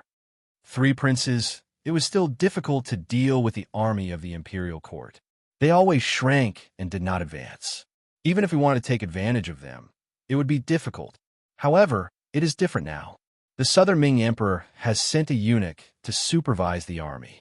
This is our opportunity. As long as we can reveal a certain flaw, I think that even if the generals of the imperial court do not want to, the eunuch in charge of the army will force them to take action. As such, as long as the plan is right, it will not be difficult to severely injure them. If we have the support of the Miao family, perhaps the situation of the entire Yunnan can be settled after this battle. Duan Yuhong's face was full of smiles. It had to be said that his move from the military supervisor's body was a brilliant move. Good, ha. After Zhu Huihua heard this, he laughed loudly. Then this matter will be handed over to Duan Yuhong. Everyone else must give their full cooperation. As for persuading the Miao family to participate in the battle, it will be handed over to Chen Tian. There should be no problem. The eloquent Chen Tian nodded and said, "Three princes, please be at ease. This subject will do his best to facilitate this matter." Good. Next, we must work together. In the future, once we have success, everyone here will have merit in supporting the emperor. You will all be great meritorious officials. You will all be bestowed with titles and wives. After the matter was resolved, Zhu Huihua, who was in a good mood, laughed loudly in the hall. The situation of Yunnan became more and more clear after Yingzong was bestowed the title of prince. There was a clear change in the attitude of all sides. When all of this reached the ears of Yang Chendong, who was still training in the forest, he could not help but sigh. In that case, everything will be over soon. It won't be long before someone remembers us. At that time, we will see how we sweep the world. Saying such bold words was not only because of Yang Chendong's confidence in the Yang family army, but also because he saw the weakness of his opponent, mutual distrust, and serious internal friction. How could all of this be compared to the Yang faction, which was developing at a high speed and was united as one? War was more about the hearts of the people. Yang Chendong, who had grasped the heart of the people, had the weapon given to him by Datsun. What else could he be afraid of? As Yang Chendong waited, Shiping Wang Mubin made the first move. Different from the previous probing attacks, this time, Mubin personally led 30,000 vanguard troops and headed straight for Kelisai. However, halfway there, they were intercepted by the Jiaoji army and the army gathered by the three brothers of King Min. According to the previously discussed plan, Shiping Wang sent out his troops, followed by the Southern Ming army in Yunnan. They were led by Dong Xing, who led 80,000 troops and headed straight for Kelisai. Perhaps it was because the king of Min's army had gone to stop the king of Shiping's army, so they made rapid progress.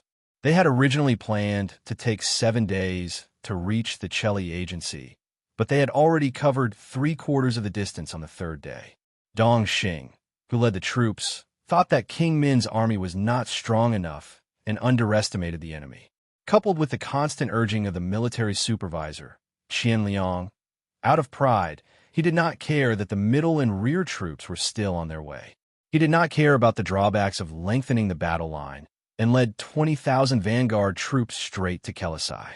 However, just as they were about to reach Kelisai, 100,000 Miao troops suddenly appeared, together with 50,000 King Min's troops. With so many enemies appearing like landslides and tsunamis, they rushed into the army of the Southern Ming Empire. It was as if a river had flooded the land, drowning the 20,000-strong army. Not only that, even the military governor, Dong Xing, was killed in the chaos.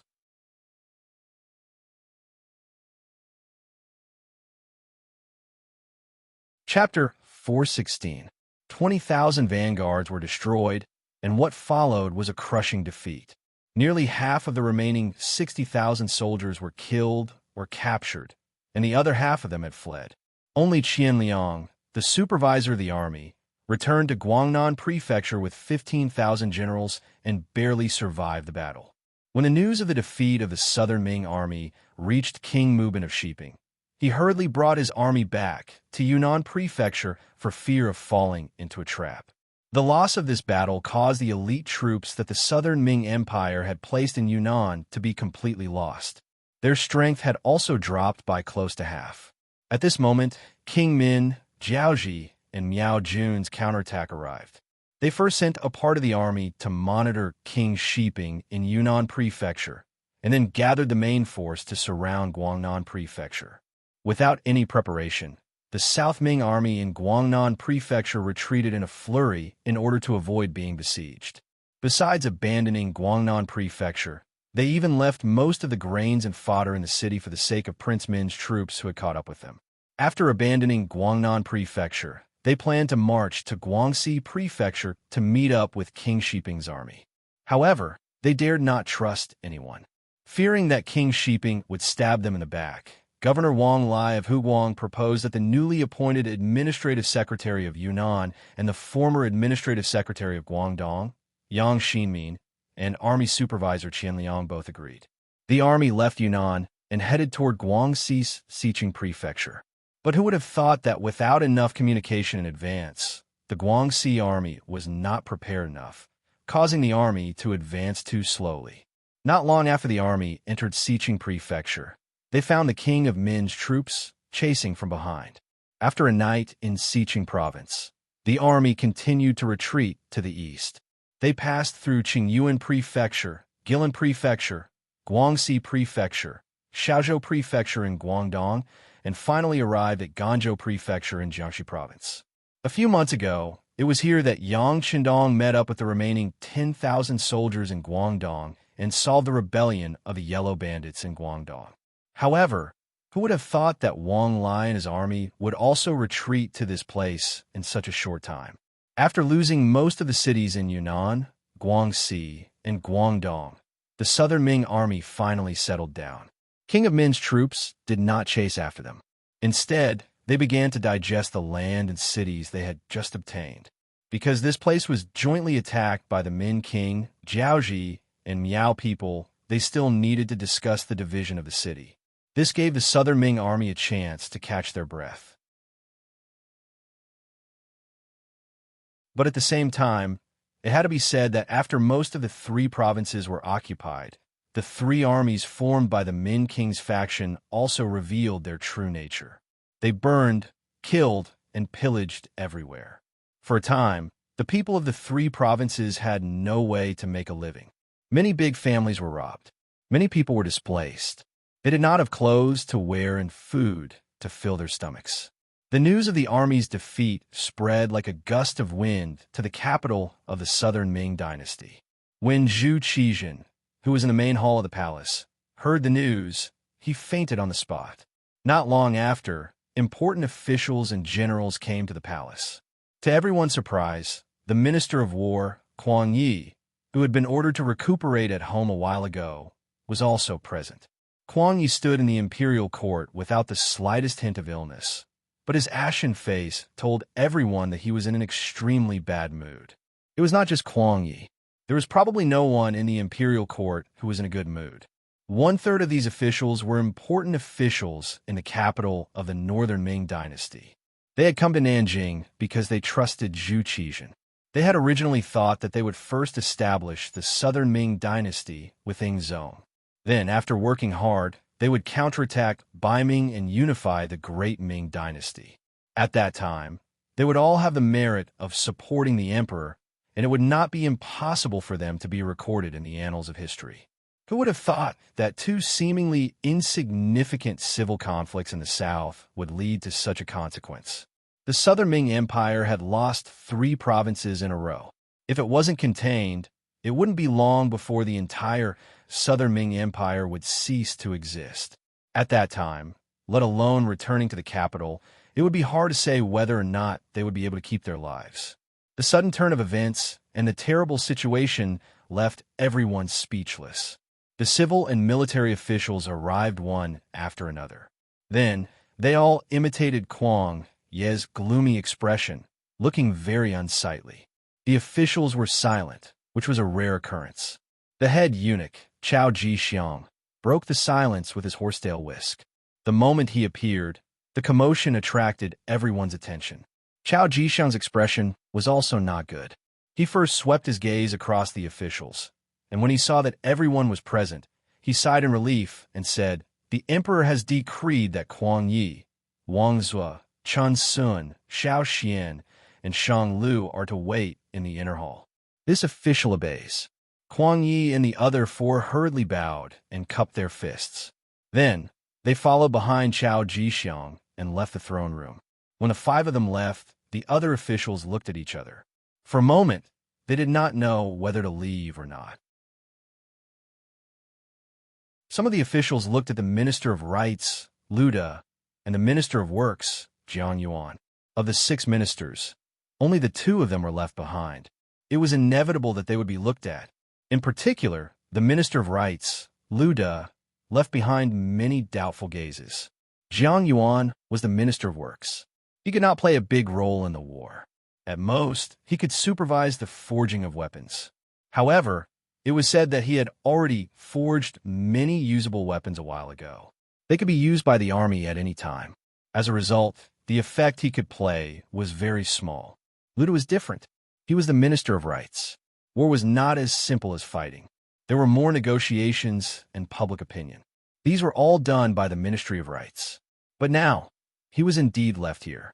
Thinking back to the fact that it was because of his advice that Minister Kwang Yi had to return home to recuperate, which led to the defeat of the war, everyone couldn't help but look at him with many more question marks. Lu De naturally felt this.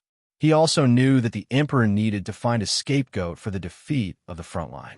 Although it might not be him, the appropriate punishment was always needed. The fact that he did not wait for the emperor's arrival was a clear proof. However, even though he knew this, Lu De still stood there without showing the slightest trace of fear. He knew these courtiers too well. Once you were in power, you could say all kinds of sweet words, even mushy ones, out of your mouth.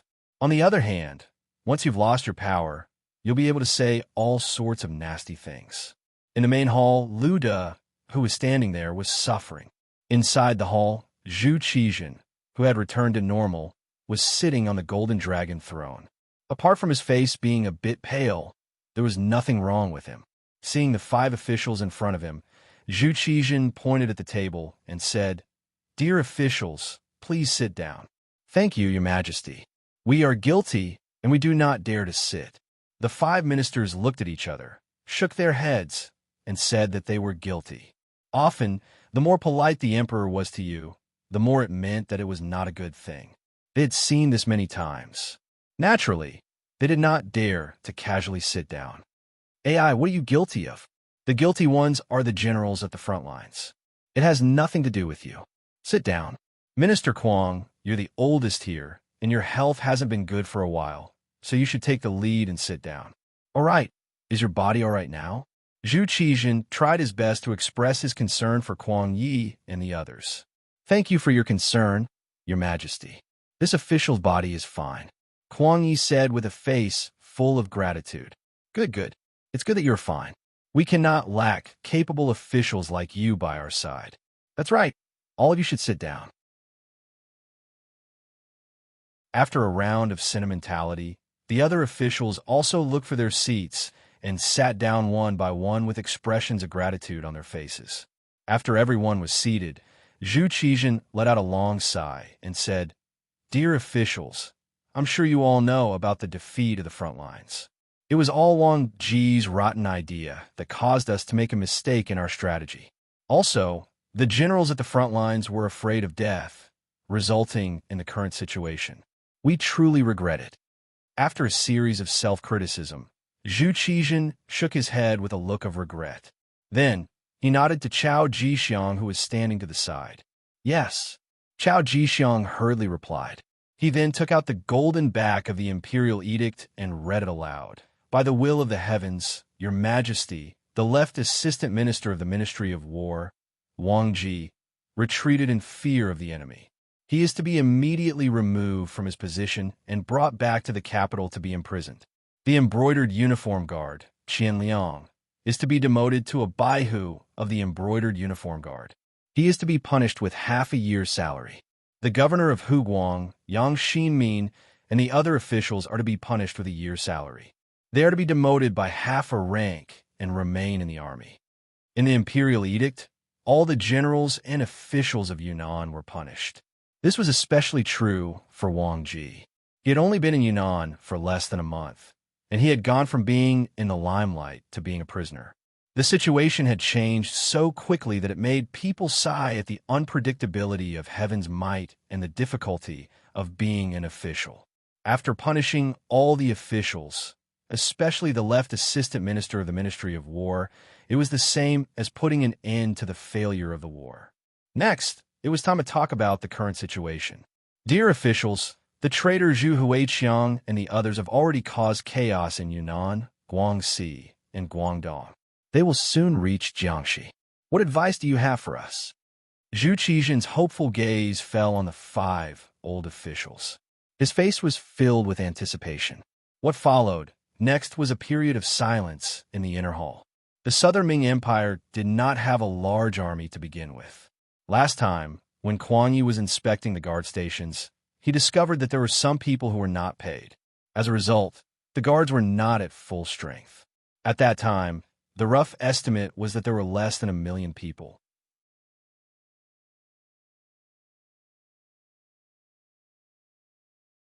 Chapter 417. They had less than 1 million soldiers. Previously, they had used more than 300,000 soldiers in Yunnan. After several defeats, another 100,000 soldiers were added, but they were still defeated.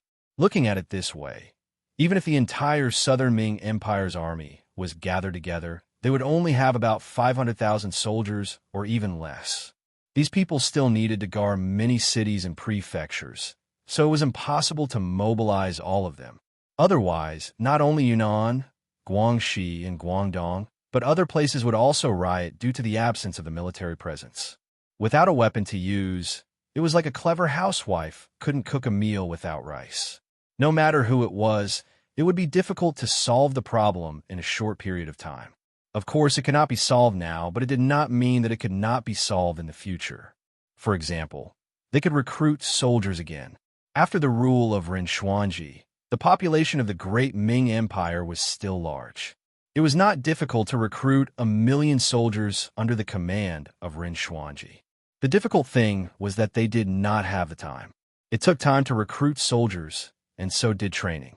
If they really recruited 1 million soldiers, it would take at least 2 years to perfect it.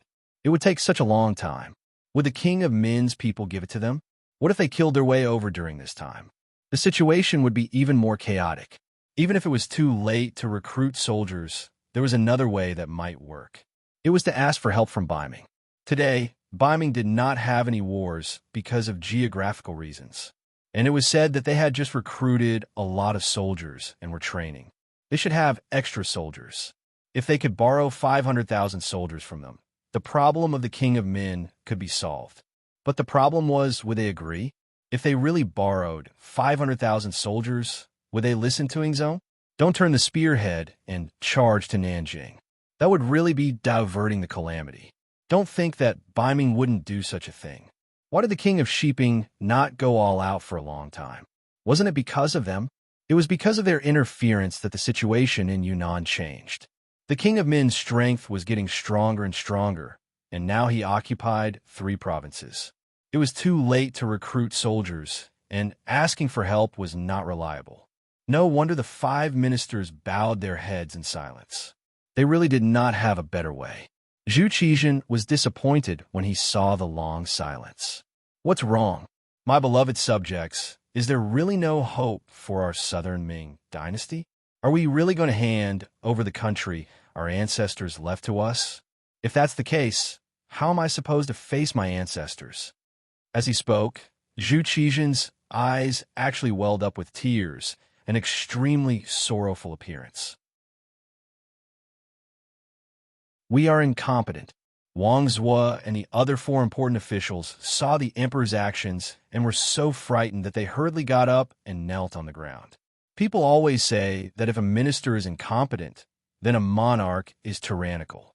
Even the ruler of a country was forced to shed tears. So how could the subjects not be terrified? Zhu Qizhen was moved, but the ministers couldn't do anything about it. This made him even sadder. His heart seemed to be dripping blood when he saw the important ministers kneeling on the ground one after another. He had called a few important ministers over in order to find a chance to strike back. Could it be that there was really no other way? The Minister of Revenue, Wang Zhuo, knelt on the ground. The Minister of Personnel, Chun Sun, knelt on the ground. The Minister of Justice, Xiao Xian, knelt on the ground. The Minister of War, Kuang Yi, did not kneel on the ground. Zhu Qizhen thought his eyes were playing tricks on him, but when he looked again and saw that Kuang Yi was not kneeling on the ground, his eyes lit up. He suddenly stood up and asked with an anxious expression, "Minister Kuang, do you have a good plan?" "I don't dare to say that there is a good plan, but there is a way. If it works, it can buy us some time," Kuang Yi said with some uncertain evidence. "By time?" Zhu Qizhen seemed to be confused. "Yes, by time. Our Southern Ming dynasty has not been in a war for a long time, and our population is flourishing. As long as the emperor issues an imperial edict to recruit a large number of soldiers, it will not be long before we have an additional 1,000,000 soldiers. However, this will take some time. Right now, there's only one person who can buy us some time." "Who is it?" Zhu Qizhen's expression was incomparably nervous when he heard that there were still people and soldiers that could be used. He asked with hope in his eyes, as if he was afraid that Kuang Yi would not tell him the answer if he asked too late. "The Duke of Loyalty, Yang Qindong." Kuang Yi did not make Zhu Qizhen wait for long. He firmly said a name. When the name was said, the other ministers who were looking at Kuang Yi also raised their heads in shock. Then, as if they thought of something, they slowly lowered their heads. Yang Qindong, the person who had once saved Ingzong on the battlefield, had become a taboo existence at a certain level. No one knew the reason for this. Perhaps it was because he was too capable, or perhaps it was because he was too good at fighting. However, such a person did not completely submit to the emperor. It was no wonder that everyone avoided talking about him. As a result, when Yang Qindong took action to deal with the Huang bandit army in Guangdong, no one in the imperial court was willing to speak up for him. It was as if everyone had a tacit understanding and did not ask about this person. This was like getting rid of a donkey after it had outlived its usefulness. Now that he had encountered another big problem, someone had actually mentioned Yang Qindong. If he were to use him at this time, would he accept it? Would he agree? These were naturally the thoughts of the ministers. This matter was in Zhu Qizhen's heart, but he had more considerations. He knew about Sumaner's matter. Although he did not appear from the beginning to the end, he had already tacitly approved of Commander Minda's actions. This could not be denied. In other words, he also had thoughts of killing Yang Qindong. There was no familial love in the eyes of the imperial family. This was something that everyone knew. However, the actual situation was not only that there was no kinship, but also that it was difficult for gratitude to exist. Since ancient times, how many officials had saved the emperor's life? But in the end, how many of them had a good ending? As the saying went, it was fine to share weal and woe, but it was hard to say if one could share joy.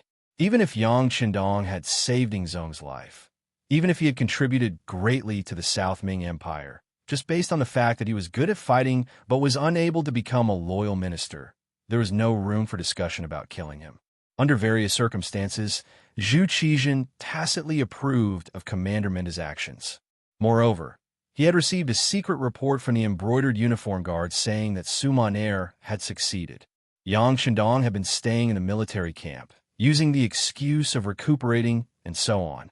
When he heard this news, Zhu Qizhen could not help but feel a trace of sympathy in his heart. However, after a while, he forgot about this matter. Perhaps in his eyes, saving his life was not important. What was important was his throne and whether or not he could inherit the country left behind by his ancestors.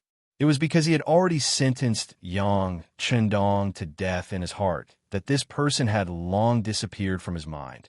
Thus, when the situation was critical, he did not think of this person. Now that he heard Kuang Ye's reminder, doubt appeared in his heart. Could it be that Yang Chendong was not dead? If he was not dead, he could make good use of it now. Beloved official Kuang, where is he now? After Zhu Qizhen's thoughts returned to normal, he asked with hope, replying to Your Majesty, the Duke of Zhongdan is currently outside Gaozhou Prefecture in Guangdong. I heard that he is sick and is currently recuperating. Over there, my Ministry of War's Guaning, embroidered uniform guards Steward Wei Guang, and Guangdong Guards Commander General Ma Wei are all there. Kuang Yi replied in a low voice and gave a simple description of the situation over there. As for why those people were there, the emperor should be very clear about it. Oh, Jin remembers now. Zhu Qizhen suddenly understood and nodded his head. He thought of the secret report from the genie guard a while ago. It said that Wei Guang was thinking of ways to persuade the mercenaries to work for him. At that time, he also thought that this was a good idea.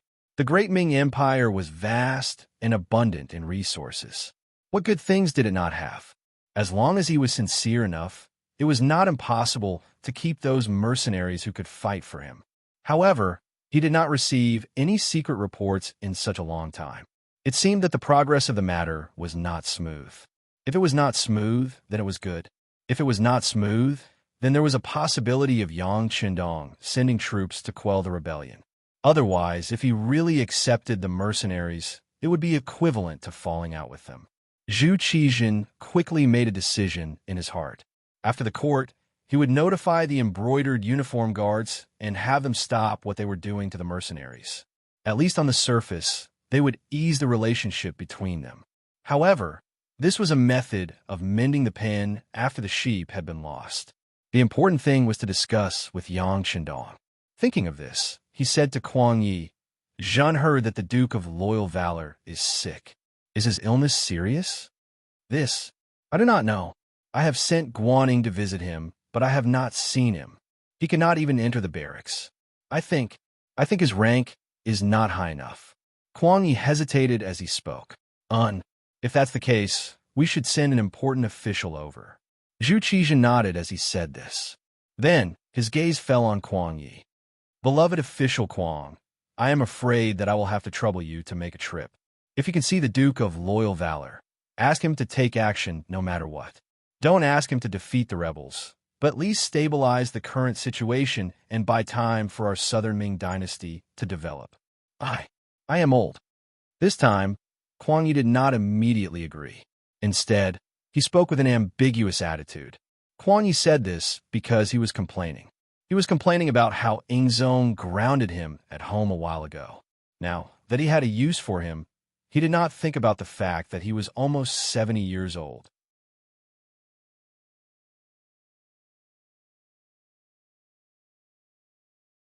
Chapter 418. When the word old was mentioned, one could see that Ingzong's face instantly turned green. Ahem, how can Minister Kuang say that? Your body is healthy, so I think it's good. Didn't you tell me to rest at home a while ago? You should be fine now. I'm still not feeling well. Moreover, Gaozhou Prefecture is very far from Nanjing. I can't guarantee that I can get there quickly. When Kuang Yi saw that Zhu Qizhen had a guilty look on his face when he mentioned his illness, he felt pity for him and his heart softened. However, when he considered the long journey, he was afraid that he would make a mistake and instinctively wanted to refuse. It's fine. You can take a carriage there. I will arrange for the relay stations along the way. Kuang Yi, listen to the announcement. Zhu Qizhen was afraid that if he continued to delay, Kuang Yi would find another excuse. Thus, he said in a firm tone, Minister of War Kuang Yi is an experienced strategist. As my right-hand man, you will be conferred the title of Grand Tutor of the Crown Prince and also the Minister of War. He was conferred an official just like that. The Crown Prince's junior tutor was one of the 3 orphans. At the same time, he was a secondary grade 1 official and also the Minister of War. It could be said that he held great power and was definitely one of the pillars of the imperial court. As soon as the imperial edict was passed down, The other 5 ministers all had looks of envy on their faces. Words of congratulations could be heard one after another. When the imperial edict was given, Kuang Yi was extremely touched. Ever since the Great Ming Dynasty was split into the north and south, there were no longer any primary grade officials in the imperial court. The cabinet was also removed. The ministers of the 6 ministries became the leaders of the officials.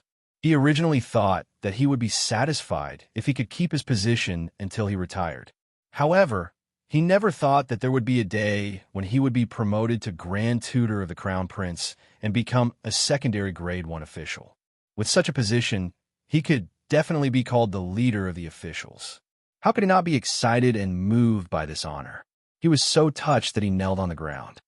Thank you for your kindness. I will go home and pack up before heading to Guangdong. Even if I have to sacrifice my old bones, I will persuade the loyal duke to work for the Great Ming Dynasty and defeat the enemy. Good. Seeing that Kuang Yi was so straightforward, Zhu Qizhen happily stood up and said, as expected of a loyal minister of the Great Ming Dynasty, a pillar of the country. Just like that, Minister Kuang immediately packed up and left. Everyone else had to cooperate with him to the best of their ability. In addition, if the Duke of Loyalty and Courage raises any conditions, my beloved subject can also agree to them on our behalf. Yes, Your Majesty. With Zhu Qizhen's words, Kuang Ye's heart was filled with confidence. He had more confidence in the Guangdong trip. In this meeting with the emperor, Kuang Yi was conferred the title of Grand Tutor of the Crown Prince and regained the favor of the emperor. Outside the Kuang Manor, there was an endless stream of officials who came to congratulate him. It was a scene of prosperity. In comparison, the mercenary camp outside Gaozhou City was as quiet as usual. After more than a month of training, all the Cold Vanguard soldiers and the auxiliary soldiers had gone through several forest battle drills. This allowed them to have a better understanding of how to fight in the forest. From being completely passive in the beginning to having the ability to fight back, their conditioned reflexes had formed. As long as they were walking in the forest, they would instinctively make some defensive or offensive responses if the slightest bit of the situation was wrong. Not bad. The military quality of the Cold Vanguard soldiers is very high. There are also quite a few good seedlings among the auxiliary soldiers. I'm afraid that it won't be long before the elite Cold Vanguard soldiers expand. Yang Qindong looked at the results of the drills that the various companies sent over and nodded repeatedly. He appeared very satisfied. Seeing that Yang Qindong was in a good mood, Hu Meng, who was at the side, hurriedly handed over the report card about the temporary auxiliary soldier studies. Young master, take a look at this. Oh, it's the results of the temporary auxiliary soldiers. Not bad. There are actually so many who can score 60 points. Very good, very good. Looking at the results, although the knowledge tested was only for the 2nd grade of elementary school, it was already very difficult to score a passing score. This at least meant that the literacy class was successful. Yes, not only did the political committee work hard, even the 2 madams put in a lot of effort. Some of them are already qualified to be temporary auxiliary soldiers and are even close to the standard of the Cold Vanguard soldiers. Now, their loyalty is still to be tested. Tiger's Mane reported everything he knew to Yang Qindong. Loyalty is indeed a problem. No matter how strong a person is, no matter how strong a soldier is, without loyalty, the stronger they are, the easier it is for them to betray their master. Tell the political committee to pay special attention to this test. Yang Qindong nodded in agreement. Yes, young master is right. These people haven't been to Resin City, so it's not easy to do some work. After all, we can't be sure if there are spies from other parties. Now isn't the time to announce young master's identity. Tiger's Mane said in a troubled tone. The soldiers who joined the army in Resin City usually didn't have to worry too much about their loyalty. Other things aside, just the changes that could be seen with one's eyes were enough to let everyone know who to follow in order to live a good life. When they and their families lived a good life and didn't have to worry about food and drink, they would have to think about who brought all this to them. Why would they need to worry about loyalty? When someone mentioned that they had to join the army to protect their home and the fruits of victory from being violated by others, the number of people who joined the army had already reached 90%. In addition to the benefits a soldier could enjoy, it was enough to feed a family of 5 without having to worry about food and water. Once they reached a certain age and needed to retire from active service, they would be given jobs that others envied.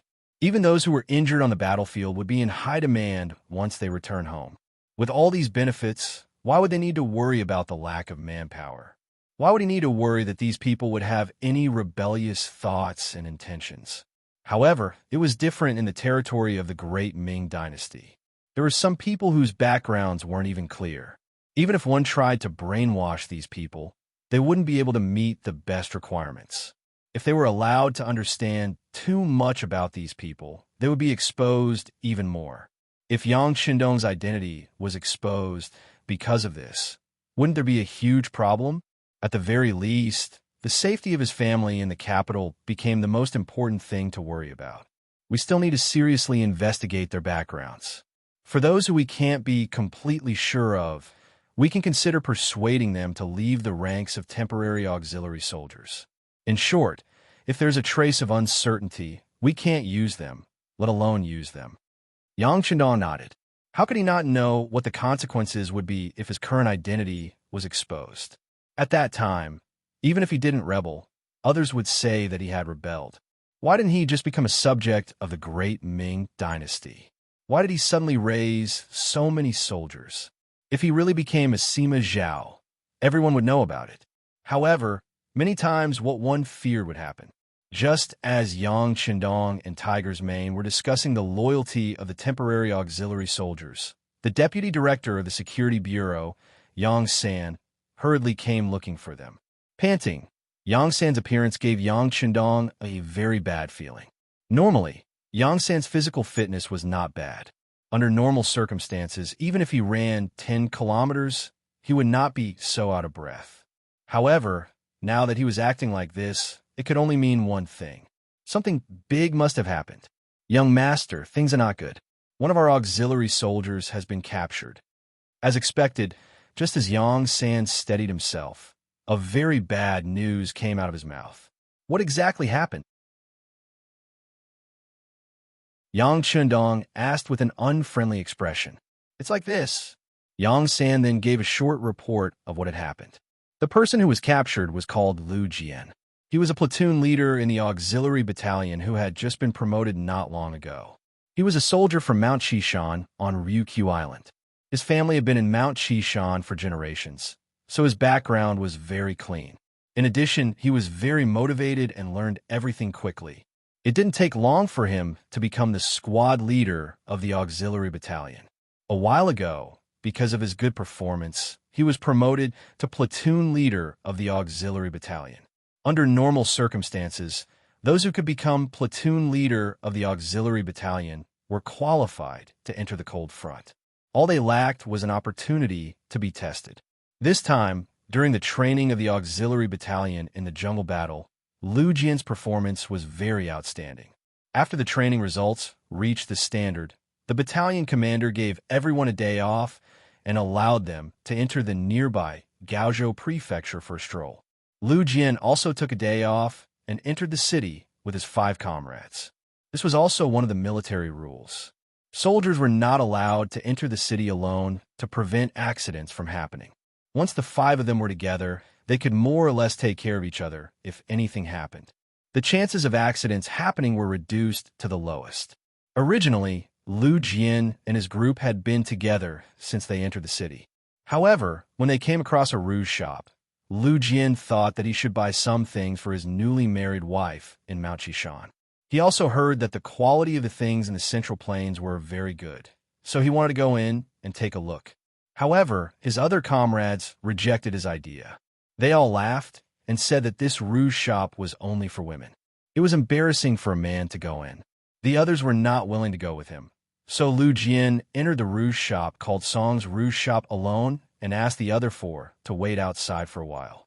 However, once he went in, there was no news of him. It was not until more than 15 minutes later that his 4 comrades felt that something was wrong. They went in together, but they didn't see Lu Jian inside. Feeling that this was a serious matter, two of the auxiliary soldiers stayed behind to keep watch outside the roof shop. The other two quickly went out of the city and reported to the barracks. After Yang San received the news, he immediately asked for instructions from Yang Chendong.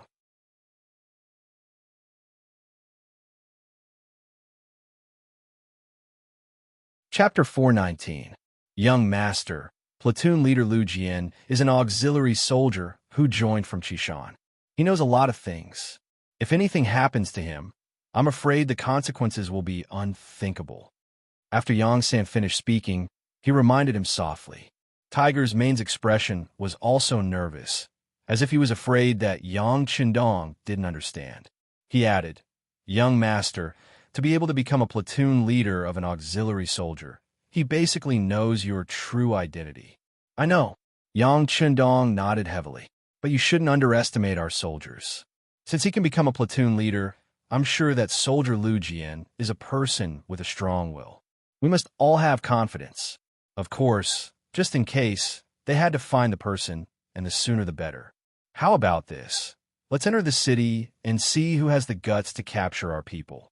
After he finished speaking, Yang Chendong's eyes were already spitting out cold flames of anger.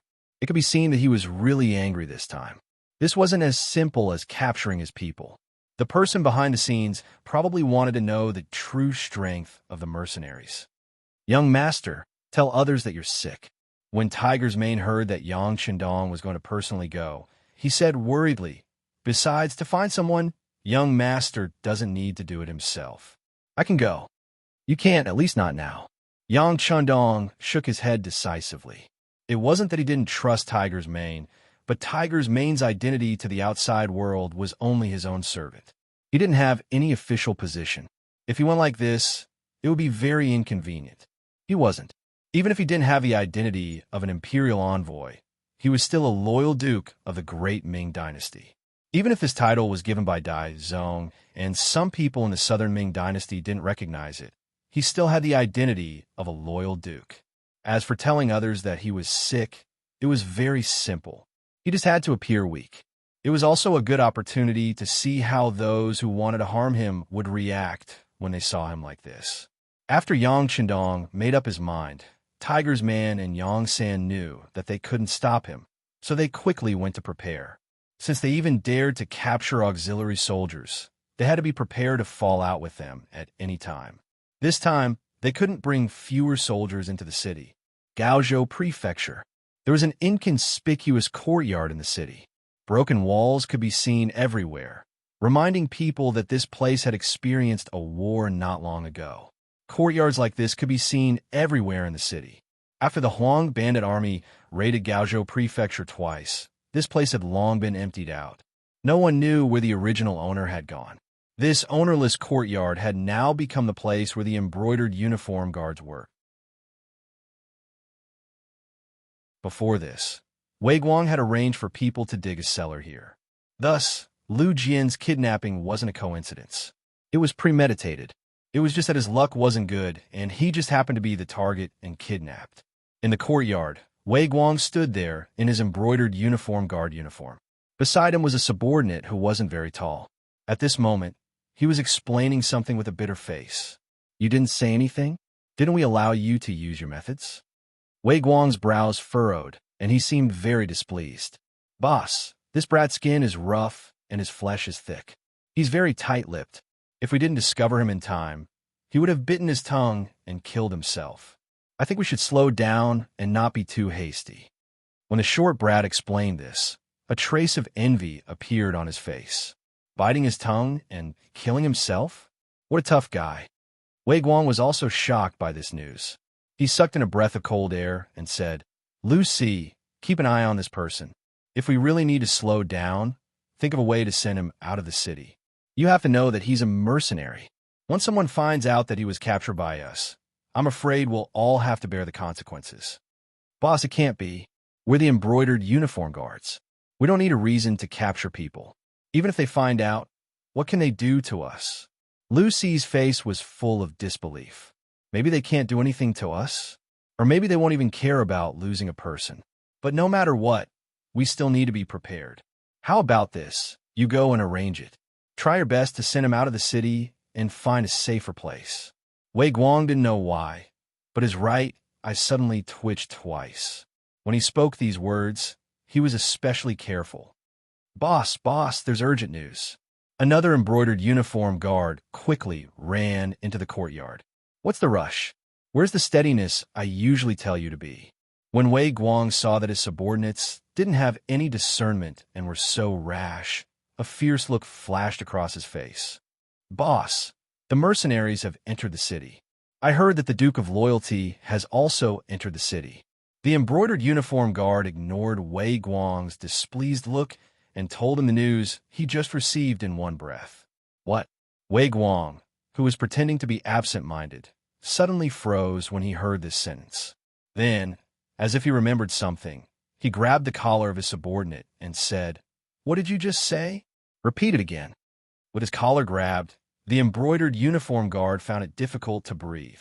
At this moment, he didn't dare to resist. Instead, he forcefully repeated, "The mercenaries have entered the city. Looking at their grandiose appearance, I'm afraid there are no less than 2,000 of them. Among them, there's also a very luxurious carriage. I heard from others that it's the Duke of Loyalty's personal carriage." "Bastard, how could this be?" With a sudden force, Wei Guang let go of the embroidered uniform guard's big hand. Then, he fiercely stomped his foot and glared at Lu Si as he said, "Don't move first. Let me go take a look first. That's right. Instruct the people here to keep their eyes open. Once they find something wrong, kill them. In short, don't leave any evidence behind." Seeing that Wei Guang was so anxious, Lu Si didn't dare to be negligent and immediately nodded. "Boss, don't worry. Once something goes wrong, we'll kill them to silence them. The dead tell no tales." "Very good, let's go." Seeing that his subordinates understood his meaning, Wei Guang didn't want to stay here any longer. With a wave of his hand, he left the courtyard with nearly 30 embroidered uniform guards. However, what he didn't know was that his every move was being watched by someone. On the roof of a courtyard that was almost a street away, someone was using a high-powered telescope to see everything that was happening. The most frightening thing was that the person who was observing could read lips. In other words, the conversation between Wei Guang and Lu Si was also clearly heard by someone else. Young Master is really amazing. He actually thought that it might be the embroidered uniform guards and arranged for us to follow Sir Qianshi. Now that we know that Lu Jian is here, it's easy to handle. Taihu put down the high-powered telescope in his hand and revealed a fierce face. The captain of the Wolf Fong Special Forces, Taihu, was the one who could read lips and had been observing everything that was happening in the courtyard.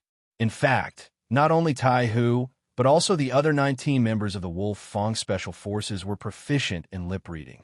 This was also the special requirement that Yang Chendong had for them. Since they were the elites of the elites, not only did they have the most advanced weapons in their hands, but they also had to be able to rely on their own abilities.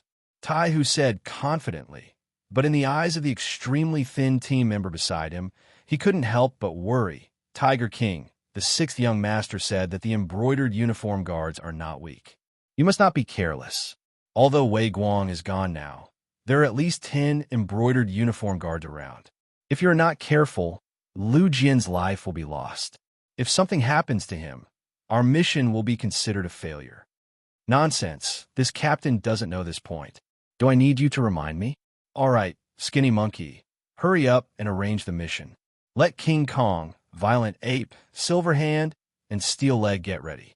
Also, inform Captain Bai Zhuo of the Ghost Sniper team. Tell them that the opportunity to contribute and kill the enemy has come. Taihu said as he slapped the man with the nickname of Skinny Monkey. Skinny Monkey retreated as if he was flying backward. In just a blink of an eye, Skinny Monkey had retreated at least 4 meters away, which also allowed him to avoid Taihu's slap. It was obvious that this was not the first time something like this had happened. Skinny Monkey, who had retreated far away, heard that Taihu wanted to cooperate with the Ghost Sniper team to complete the mission. He knew that his captain was very careful in doing things, even though he said it happily. His heart was relieved. All right, Tiger King, please wait for a moment. I will go and inform them now. Skinny Monkey, who had finished speaking, disappeared from the roof after a few ups and downs. It gave people the feeling that he was moving so fast that it was as if he was teleporting. Gaozhou Prefecture Government Compound. This place was completely surrounded by the mercenaries. Among them, there were a few Ming soldiers who were unwilling to submit and wanted to resist. Following that, they were showered with blows from the mercenaries. They thought that they were strong, but when faced with the angry elite Lung Feng, they were no different from children facing adults. What are you doing? What are you doing? Are you trying to rebel?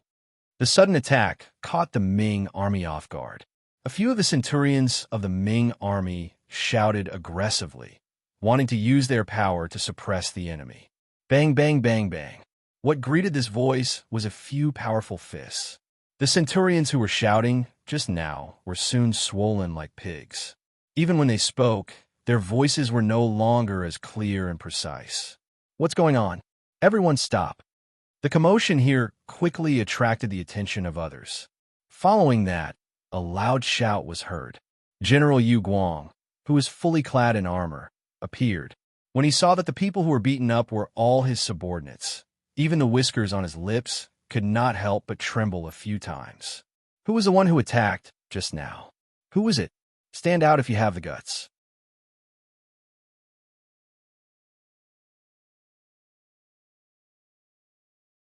Chapter 420. It's me. What do you want? Luo Pa, the commander of the 2nd Regiment of the Lung Feng Army, walked out of the crowd with the rank of colonel. He looked at Yu Guang with a mocking expression. Commander Luo? Yu Guang groaned in his heart when he recognized the person. From what he knew, this person was the leader of the mercenary army. Since he had stepped forward, the situation must be very bad, right? Could it be that they wanted to rebel, like King Min and the others? Yu Guang's expression changed again and again when he had this thought. He knew the strength of the mercenary army.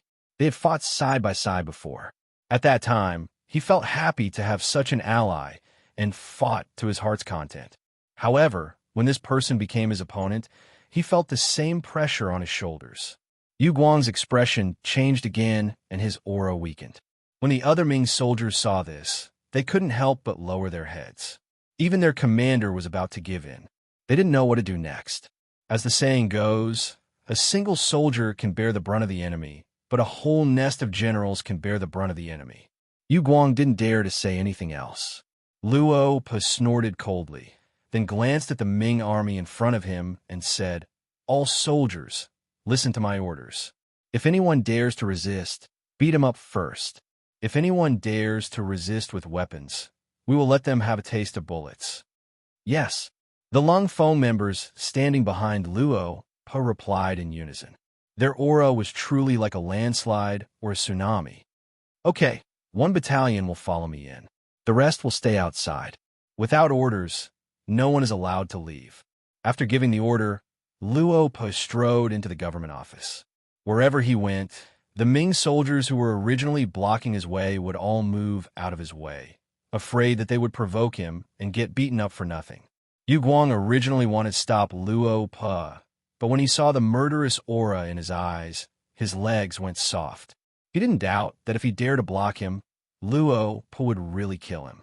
Wasn't Zhaoqing's general, Jia Ping, killed by Yang Chendong? After the incident, the imperial court did not say anything. Could it be that his life was more valuable than others? Yu Guang unconsciously retreated. The other Ming soldiers also retreated with him. It was not until they reached the gates of the inner courtyard that a shout came from behind them. Only then did the Ming soldiers, whose morale was already extremely low, stop. What's going on? What are you all doing? The voice behind Yu Guang was like the sound of nature to him, causing him to involuntarily stop in his tracks. Following which, he quickly turned around. General Ma, the mercenaries suddenly surrounded our magistrate's office. This general tried to reason with them, but they actually attacked us.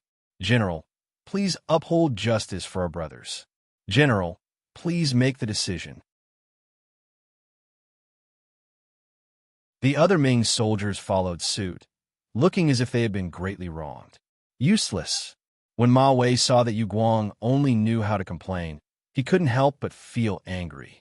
He thought to himself, if they can attack, can't you guys fight back? However, he naturally couldn't say such words. After all, the mercenaries were considered allies. Moreover, he still wanted to recruit them for his own use. If he really said such words, it would be impossible to recruit them. But no matter what kind of plan he had in mind, since the mercenaries had come knocking on his door, he still had to show his toughness. Otherwise, wouldn't he be looked down upon by others? After softly reprimanding Yu Guang, Ma Wei's gaze landed on Luo Pe. Following which, he sneered, "Isn't this Commander Luo? What's going on? What happened to provoke you to bring an army to surround my magistrate's office? If you can't give me an explanation for this matter, even if you are mercenaries, you will still have to pay the price." Looking at Luo Pe, who was chatting enthusiastically with everyone a while ago, General Ma Wei put down his pride. At that time, he wanted to recruit Luo Pe and wanted some temporary auxiliary soldiers to join his side. Naturally, he could say any kind of soft words and lower his head to anything. However, it was different now. The other party had already killed their way to him. If he still lowered his head, he would be seen as weak. Pay the price? I think you are the ones who have to pay the price. Facing Ma Wei, who was about to flip out, Luo Pe didn't have the slightest bit of fear. He still had his head held high. What? Do you really think you are invincible? Please remember, this is the Southern Ming Empire's territory. How can you be so arrogant in our territory? Men surround them. Ma Wei saw that Luo Pe still didn't give up even after he had stepped forward. He immediately became angry. No matter what, he was still a general of the Guangdong Guards, a dignified third-grade military general. Since he didn't give him any face, so what if he fought to the death? Lord Guan and Wei Guang have arrived. Just when Luo Pe was about to retaliate and the soldiers on both sides were about to go to war, a shout came from outside the door. Then, Guan Ying and Wei Guang each brought a few subordinates into the courtyard. You came at the right time. The arrival of these two people made Ma Wei sigh in relief. Just now, he was the only one who had to maintain the situation. Now that these two people were here, there was someone to discuss what to do. Most importantly, if something happened, there would be someone to take the blame. You came at the right time. To Ma Wei's surprise, Luo Pe wasn't afraid when he saw the arrival of these two people. Instead, he looked very happy. He even waved his hand and let Lung Feng, who was guarding here, open a path for the two people to lead the soldiers into the courtyard.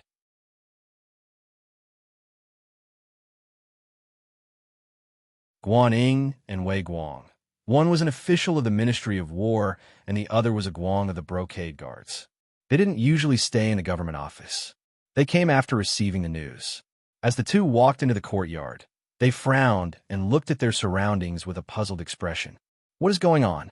Commander Luo is also here? I don't know if you can give a reasonable explanation. Even if we treat the mercenaries as friends and allies, you can't do things that hurt each other's feelings for no reason. Guan Ying was still calm and wasn't very angry. Instead, he narrowed his eyes and asked. No one knew what he was thinking. Guan Ying was very clear about the combat strength of the mercenaries. There were only 1,000 Ming soldiers in Gaozhou. If they really fought, they wouldn't even be enough to fill the gaps between the enemy's teeth. But even so, even if he lost, he didn't lose. Even if he died, he would be a ghost who understood the situation. Just as Guan Ying finished speaking calmly, Wei Guang opened his mouth and said, What is going on? Can't you see? Moving soldiers into the city without orders is already a violation of the laws of the Ming dynasty. No matter what the reason is, we can't let it go. This was a preemptive strike. Wei Guang, who knew what he had done, spoke in an interrogative tone. He wanted to muddy the waters and put the blame on the other party first. In this way, he would have the initiative in his hands. When Guan Ying heard Wei Guang's words, he frowned. This was clearly putting the blame on them. Wouldn't this be forcing the mercenaries to do something extreme? If this was the case, no one present would be in a good mood, especially since the Min King's faction was very powerful. Even Guangdong was divided into two. If they were to create such a powerful enemy, like the mercenaries, the Southern Ming dynasty would really be finished. This was no longer a matter of face. It was a matter of whether the Southern Ming dynasty could survive or not. Guanyin was naturally careful. He glared at Wei Guang, warning him not to speak carelessly. Then, he looked towards Luo Pa and said, "Commander Luo, this official believes that there must be a reason for you to come here and mobilize so many people. However, may I know what it is for?" Seeing that Guanying's words were still considered polite, Luo Pa nodded. "All right, since Lord Guan wants to get to the bottom of this, then this commander will tell you. Just over 2 hours ago, one of our mercenary soldiers went missing in the city. This is a provocation to our mercenary army. You must give us an explanation for this matter, otherwise we can only investigate it ourselves. Even if we have to turn the entire city upside down, we must have a conclusion to this matter." A soldier of the mercenaries went missing? Hearing this result, Guanying's face was filled with shock. Not only him, even General Ma Wei, who was confused just now, had his mouth wide open. He stood there with an incredulous expression. Wei Guang's heart skipped a beat. His guess was right. These people came for Lu Jian. However, he didn't expect that they would mobilize so many people just because one person went missing. Presumably, that person must know a lot of secrets. As long as he could get through this hurdle, he would be able to obtain first-hand information about the mercenaries. Looking at it this way, all the risks were worth it. Of course, whether the matter would have a result he wanted, it would depend on whether he could get through this hurdle or not. If he could get through it safely, then everything would be easy to discuss. Thinking of this, Wei Guang took half a step forward. He pointed at Luo Pa and said, "What? You lost one person and you come looking for us? What kind of logic is this? Who knows if your soldiers are deserters because they're afraid of war? We won't take the blame for this." Seeing Wei Guang jump out first, Luo Pa's expression didn't change. He only said sternly, "Wei Guang, please be careful with your words. Our mercenaries will not have any deserters. Don't use your subordinates' methods on us brothers. You can't bear the consequences." Being threatened again, Wei Guang's expression was naturally very ugly. "Luo Pa, you should also watch your words. I'm a member of the Embroidered Uniform Guard. Outsiders have no right to order me around."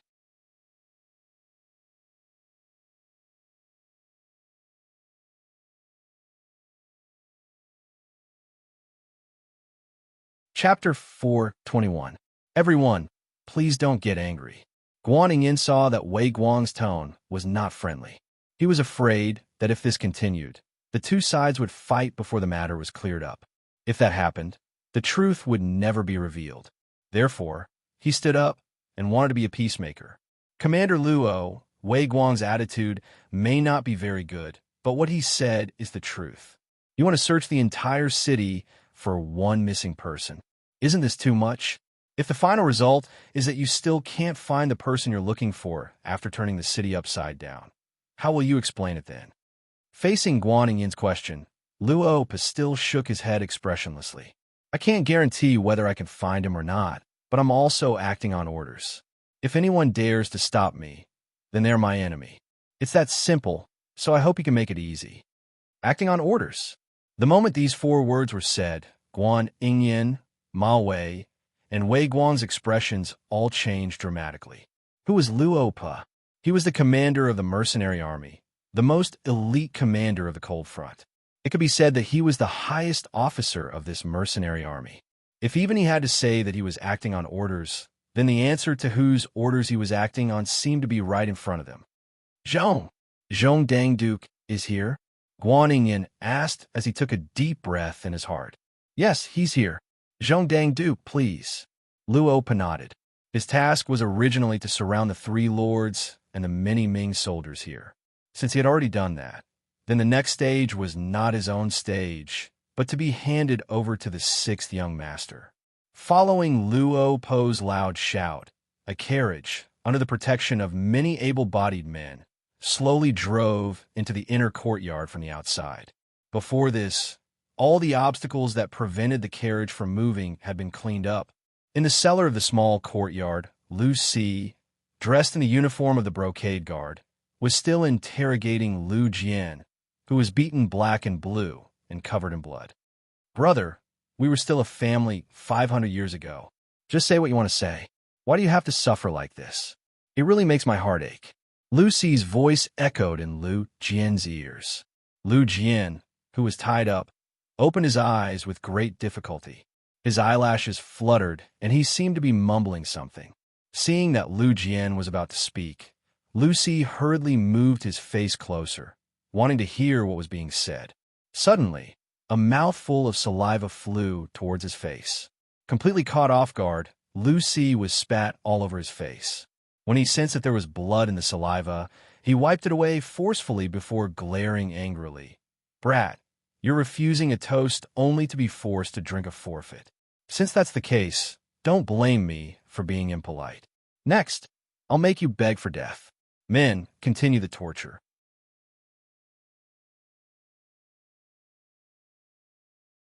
Lu Ci was so enraged that he ignored Lu Jian's injuries and wanted to torture him.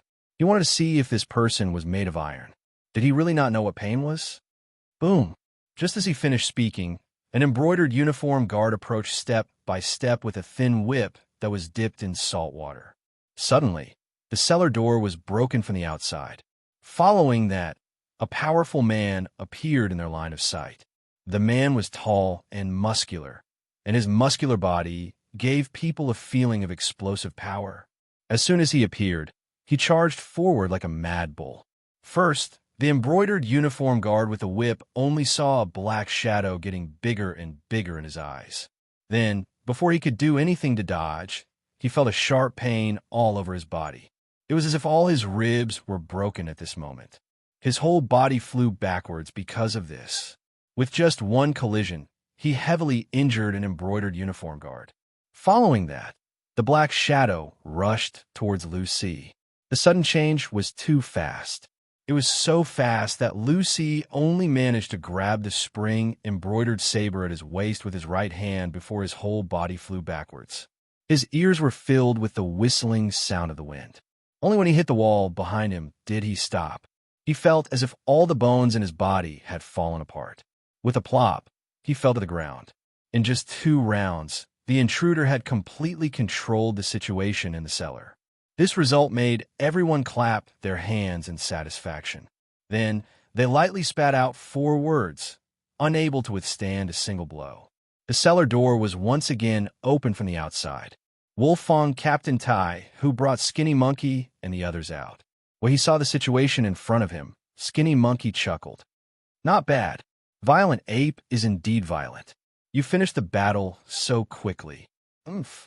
It's just that these people are too incompetent." Violent Ape said unconcernedly.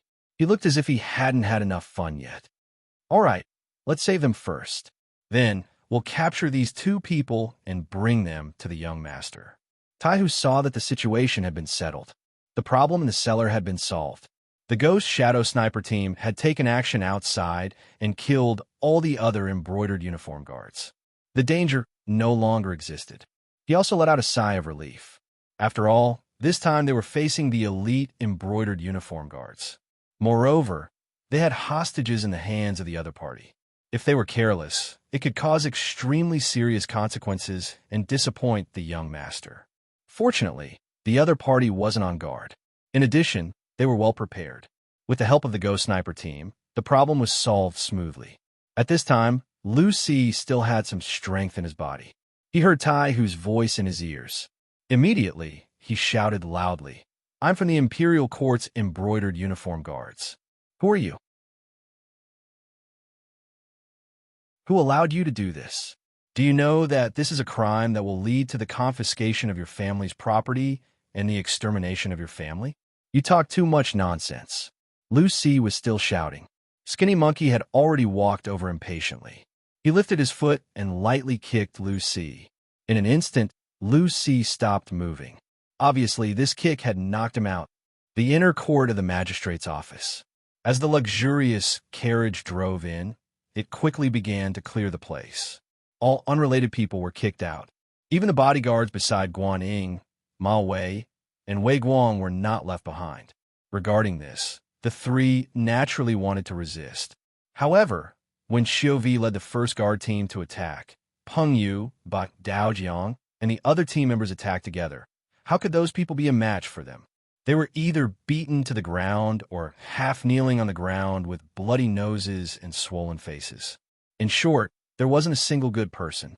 Seeing that the strength of his subordinates was so weak, Guaning straightforwardly ordered everyone to leave. Since they couldn't win, it was better not to test the waters. It would be embarrassing. The inner court finally quieted down.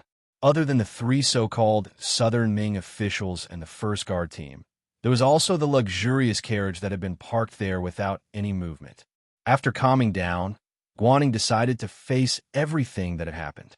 He cupped his fist and asked in a very respectful tone, "Is the Duke of Loyalty in the carriage?" "It's me." After a short pause, a voice finally came from the carriage. Then the curtain was pulled open by Tiger's Mane and Beta Persei, revealing Yang Qindong, who was wearing a green robe inside.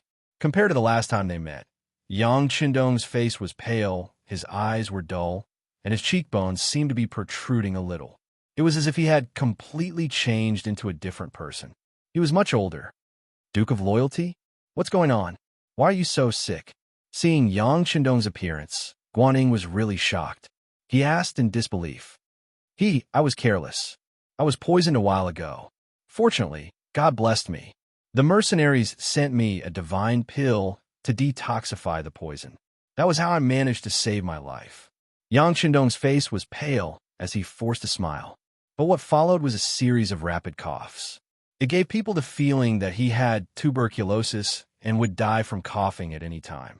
Yang Qindong's appearance naturally shocked Guaning and Ma Wei. At first, they thought that he was looking for an excuse to not meet them because he was sick. But after a long time, they couldn't help but have all kinds of guesses. But in the end, they didn't expect his condition to be so serious. It looked as if he would die at any time. On the other hand, Wei Guang's expression didn't change. On the contrary, he was secretly delighted. What was going on? He probably had the clearest judgment in his heart. This time, he came to Gaozhou Prefecture to see how Yang Qindong's condition was. He didn't expect that after not getting an answer for a long time, he would see hope when he thought there was no hope. Just by looking at it, the Duke of Loyalty was indeed seriously injured. It was the result of Su Moner's attack. But what Wei Guang didn't expect was that if she attacked, he should be dead. How could he still be alive? Could it be that it was like what was said just now, that it was a divine antidote sent by the mercenaries? If that was the case, how many good things did the mercenaries have that they didn't take out? While Wei Guang was still pondering over the crux of the matter, Yang Qindong had already opened his mouth once again. "Sirs, this time the mercenaries had no choice but to act. As you all know, the mercenaries are very protective of their people. Anyone who dares to provoke them will not have a good ending. Now that a person has gone missing, and I heard that it's an officer, it's reasonable that they would be angry. How about this? I will be the middleman and give everyone a chance. If anyone is the one who captured him, stand up and ask for forgiveness now. I can even consider interceding for him. Maybe he can still live. This way, everyone won't be affected. How about it?" As if he forced himself to say these words, Yang Qindong sat in the carriage and panted heavily. Tiger's Mane, who was waiting on him at the side, was anxious. Just a moment ago, the young master was still talking and laughing with him. How long had it been? How could his illness be so serious? This didn't seem like an act. How could an act be so realistic?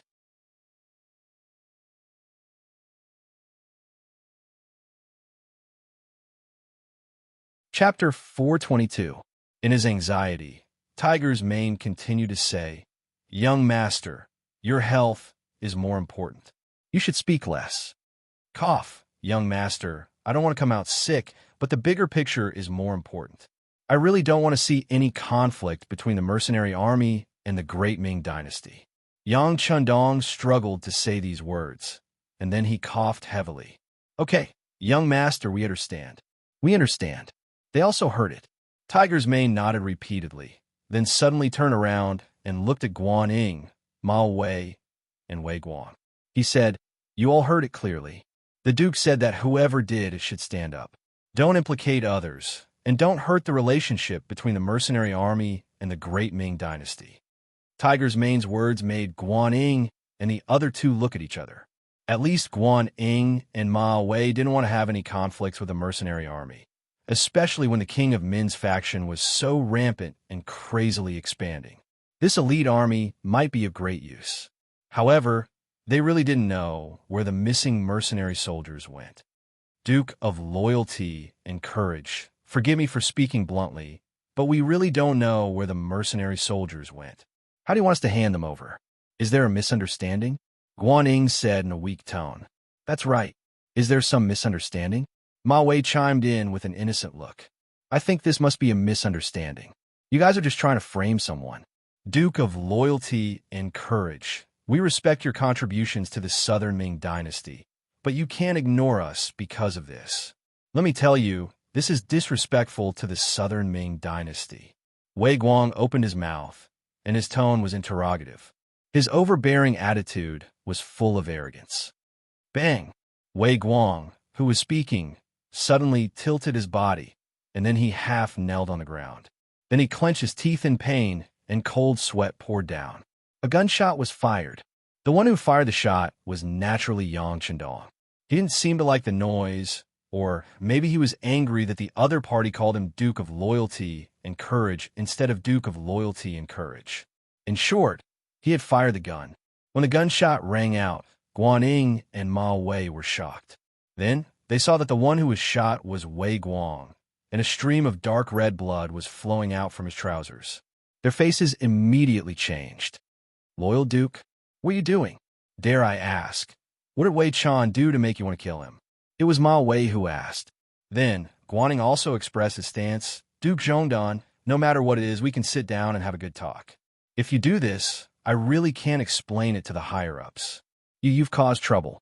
Guan Ying and Ma Wei had such an attitude because of Wei Guang's noble status. They were members of the embroidered uniform guards, and even they had to be courteous to them. Secondly, he was also considered an official of the imperial court. If he attacked an official for no reason and did it in public, he would definitely be held accountable. Yang Chendong was no longer an imperial envoy. He no longer had the power to control the Southern Ming officials at any time. Got into trouble? Yes, I did get into trouble, but it's not me, it's him. Yang Chendong's voice rang out again. Tiger's Mane, have they arrived? Bring them up. Yes, Tiger's Mane replied. He turned around and saw Chiu Vi lightly nodding. Good, bring them up. Yang Chendong's calmness and Tiger's Mane's unhurried manner fell into the eyes of Guan Ying, Ma Wei, and the kneeling Wei Guang, causing them to have a look of confusion. Only Ma Wei's heart involuntarily skipped a beat. Then, he shook his head forcefully. It was impossible. The place where Lu Jian was imprisoned was very hidden. It was impossible to find him so quickly. Besides, he had already instructed Lu Si to silence him if things went wrong. What was there to be afraid of? It must be something else. Yes, it must be. Comforting himself, Wei Guang's expression became much calmer. When he raised his head again, he had already recovered his initial calmness. However, all of this calmness instantly crumbled when he saw the people being escorted in. Lu Si, who was wearing a turquoise brocade robe, was escorted out. At the same time, a few brocade guard brothers who had stayed behind to guard the courtyard were also escorted out. Wei Guang could even name these people. As soon as they appeared, he felt as if his head had been blown off. The person who was brought over was indeed Lu Si. Originally, his head had been lowered, thinking that he was definitely going to die. However, when he raised his head and saw Wei Guang, who was wearing a large red python robe, a flying fish robe, a black gauze hat, a belt around his waist, and an embroidered spring saber at his waist, his originally dim and lifeless eyes instantly lit up. Boss, save me, save me. They saved Lu Jian and killed a few of our brothers. Lu Si's shouts continued, but at this time, everyone's gaze naturally fell on Wei Guang. Even Guan Ying and Ma Wei, who did not know what had happened before, understood at this moment what had happened. They also finally knew that someone had kidnapped the mercenary soldiers, and a mastermind behind this was Wei Guang. The soldiers were kidnapped. No wonder the mercenaries were so angry and mobilized so many people. At this moment, Guan Ying and Ma Wei seemed to understand the mercenaries' actions. However, their understanding was one thing, and they would definitely not express any opinions on this matter. The Brocade Guard was one of the most trusted subordinates of the Emperor. How could others meddle with it? Even if they did something wrong, there would definitely be someone from above to vouch for them. It was not something that military officials of their level could interfere. Since they could not interfere, they could only stand aside and watch the show. From a certain point of view, Guan Ying and Ma Wei were even happy to see Wei Guang suffer. Shut up. Hearing that Lu Ci's shouts had no intention of stopping, Wei Guang endured the gunshot wound on his leg and yelled loudly. Then, he looked at Yang Qindong in the luxurious carriage and said with a strong appearance, "That's right, we captured him. It was only because he violated the laws of the Ming Dynasty that we had to capture him. But you guys, why did you dare to kill the brothers of the Brocade Guard? Do you know how big of a crime this is?" Bang! Just as Wei Guang wanted to gain the upper hand by a show of strength and wanted to question Yang Qindong, another gunshot rang out. The unprepared Wei Guang's left leg was also shot. He was originally half kneeling, but now he was completely kneeling on both knees and became shorter.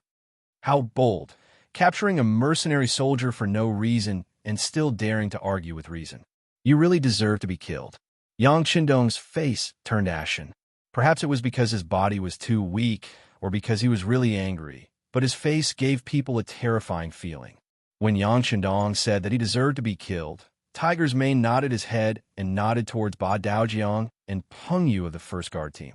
The two of them strode to the kneeling Wei Guang and lifted him into the air with one arm each. What are you doing? What are you doing? I am the commander of the Brocade Guard, Qian Shi. I was personally appointed by the Emperor. I am an official of the Imperial Court. You have no right to do anything to me, no? As if he felt something, Wei Guang struggled and shouted loudly, explaining the severity of the situation. Deal with them one by one, from small to large cough. Yang Qindong didn't pay attention to the shouting Wei Guang, but after saying this to Hu Mang, he leaned back, gasping, and his chest was constantly undulating at this moment. Young master, you need to take care of your body. Hu Mang blurted out this sentence unconsciously. It seemed that Yang Qindong's acting was too good, and he was speaking from his own feelings. However, Guan Ying and Ma Wei, who were about to plead for leniency, shut their mouths when they heard this. Yang Qindong was sick like this. Logically speaking, he should be recuperating, but he still walked out. This showed how important this matter was. Wei Guang brought this upon himself. If they pleaded now, it would seem that this matter had something to do with them. But who knew if the angry Yang Qindong would take care of them as well? Since it was none of his business, he could just let it go. If there were any benefits to be gained from telling him, he could still take the risk and give it a try. But the people of the embroidered uniform guards had always been ungrateful. Even if they spoke up for him now, when they committed a crime in the future, they would not be lenient. If that was the case, why take the risk? No one spoke up for Wei Guang and the others. Tiger's Mane was naturally more straightforward when it came to doing things. First, he and Beta Persei each took a machete. Then, they came in front of the ordinary embroidered uniform guards who were brought here. With a raise of their right arm, their heads were separated from their bodies. Tiger's Mane and Beta Persei took turns to kill the other embroidered uniform guards.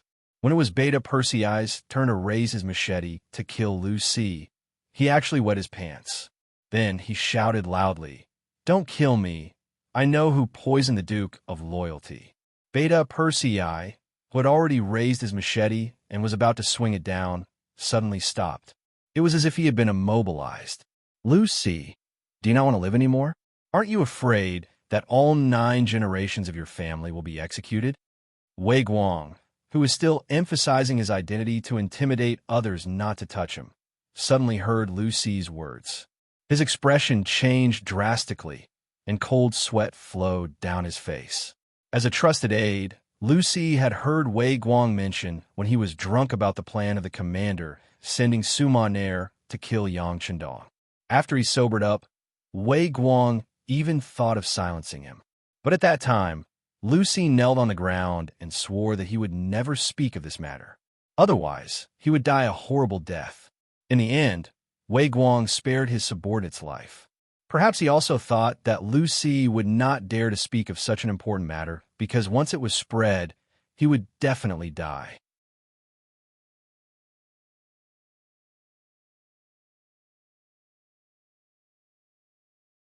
Chapter 4:23. But who would have thought that he would finally say it in front of so many people? The consequences would be unimaginable. Wei Guang still wanted to say something to scare him, but Peng Yu and Ba Dao Jiang, who were sandwiching him, received a signal from Tiger's Mane, and each of them punched him in the stomach. The intense pain made him shut his mouth immediately and groan in pain. Wei Guang did not speak, but Lucy stood there and laughed loudly. Execute my entire family? I'm sorry, but my ancestral home is Yunnan's Chelly department. When the Min King rebelled, everyone in my family was killed. No one was spared, so I'm the only one left. What's there to be afraid of? Lucy seemed to be venting something. After shouting, he suddenly turned to look at the side of the carriage and fell to his knees. This lowly one is Lucy, serving in the brocade guard. I have done many heinous things. I know that I have sinned deeply. However, the heavens are virtuous. I want to turn over a new leaf and start new. I hope that the Duke of Loyalty can give this lowly one a chance. The heavens are indeed benevolent. Tell me everything you know. As long as it's true, I'll let you live. I'll even give you enough money to live the rest of your life. But remember, don't try to bite me. Otherwise, don't blame my gun for not recognizing you. Cough, cough. Yang Qindong's voice slowly came out. Then, the carriage turned around and faced the direction where Lucy knelt on the ground. As the carriage turned around, he gave a signal to Tiger's Mane. Thank you, Duke of Loyalty, for your understanding, Lucy said with a slightly emotional tone. He believed that since the Duke of Loyalty had made a promise in front of so many people, his life should be saved. With the thought of surviving a calamity, he raised his head and said loudly, Loyal Duke, the people who wanted to take your life were the embroidered uniform guards. They were afraid that your contributions were too great and would endanger the Emperor. Poochie. Lucy seemed to want to continue speaking, but a steel saber had already pierced through his back. The tip of the saber continued to drip blood after piercing through his chest. Lucy used the last of his strength to look sideways. When he saw that the person who killed him was actually his superior, Wei Guang, there was a strong unwillingness in his eyes. After smacking his lips twice, he leaned back heavily with his eyes staring at the sky. He couldn't be more dead than he already was. The person who killed Lucy was Wei Guang. Just now, for some reason, Peng Yu and Ba Dao Jiang, who were originally holding him down, suddenly loosened their grip, giving him a chance to catch his breath. Then, he heard Lucy's voice. How could Wei Guang listen to him when he was telling the truth? Lucy no longer had any relatives. Naturally, he was not afraid of being executed. However, his family members were all in Nanjing. If something really happened to them and he died, what about his family members? For his family, Wei Guang, who forced himself to take a breath, suddenly flew up and used the last trace of internal qi in his body to stab Lucy, who was telling the truth, through his heart. Lucy was finally dead, although before he died, he said that it was the genie guards who killed Yang Qindong. Fortunately, he didn't say the real mastermind behind the scenes. Everything was delayed. Wei Guang let out a long sigh of relief in his heart. When he raised his head to look at Yang Qindong, his voice was fierce and resolute as he said, That's right, I did it. I arranged for someone to poison you. I just didn't expect your life to be so tough that you still didn't die. But it doesn't matter. It seems that you only have half of your life left. Haha, you will spend the rest of your life in pain. In this way, my goal has been achieved. I have achieved it. After saying this, Wei Guang, who was laughing, suddenly put the spring embroidery saber across his neck, as if he was going to die. Hurry up and take the saber. Yang Qindong shouted anxiously. But in the end, it was still too late. Without waiting for the others to do anything, the saber had already slid its owner's neck. Then, blood splattered. Wei Guang fell to the ground with a plop, without a trace of life or breath. Wei Guang had committed suicide. This scene made Guaning and Ma Wei's hearts jump. The change in front of their eyes was so fast that it was completely out of their expectations. However, they quickly calmed down and thought through everything. For Guaning, he even had a draft in his mind on how he was going to report today's matter to the court. It was nothing more than Wei Guang, who was jealous of the Duke of Loyalty's contributions, sending people to poison him. Then, seeing that he didn't die, he sent people to capture the mercenary soldiers, wanting to know how deeply the Duke of Loyalty had been poisoned. However, everything was discovered by the Duke of Loyalty. Then, he committed suicide in front of everyone. Regardless of what Guan Ying and Ma Wei thought, after seeing Wei Guang commit suicide, the resentment in Yang Qindong's heart could be considered to have been vented a little. Sumaner had already said that the person who arranged for her to come to Yang Qindong's side and asked her to wait for an opportunity to make a move. The person who sent the poison bun was the commander of the embroidered uniform guards, Minda. This time, Wei Guang came to the sect to clarify this matter. The embroidered uniform guards were the emperor's personal guards. Only the emperor had the authority to kill the people there. Otherwise, no matter how heinous the crime was, it wasn't something that others could casually touch. It was the same for Yang Qindong. Although he already had a certain level of strength and could be said to be above many other officials, if he killed Wei Guang, it would be equivalent to giving Zhu Qijin a big slap in the face. Yang Qindong wasn't willing to do such a thankless thing unless it was absolutely necessary. As such, Wei Guang committing suicide was naturally the best outcome.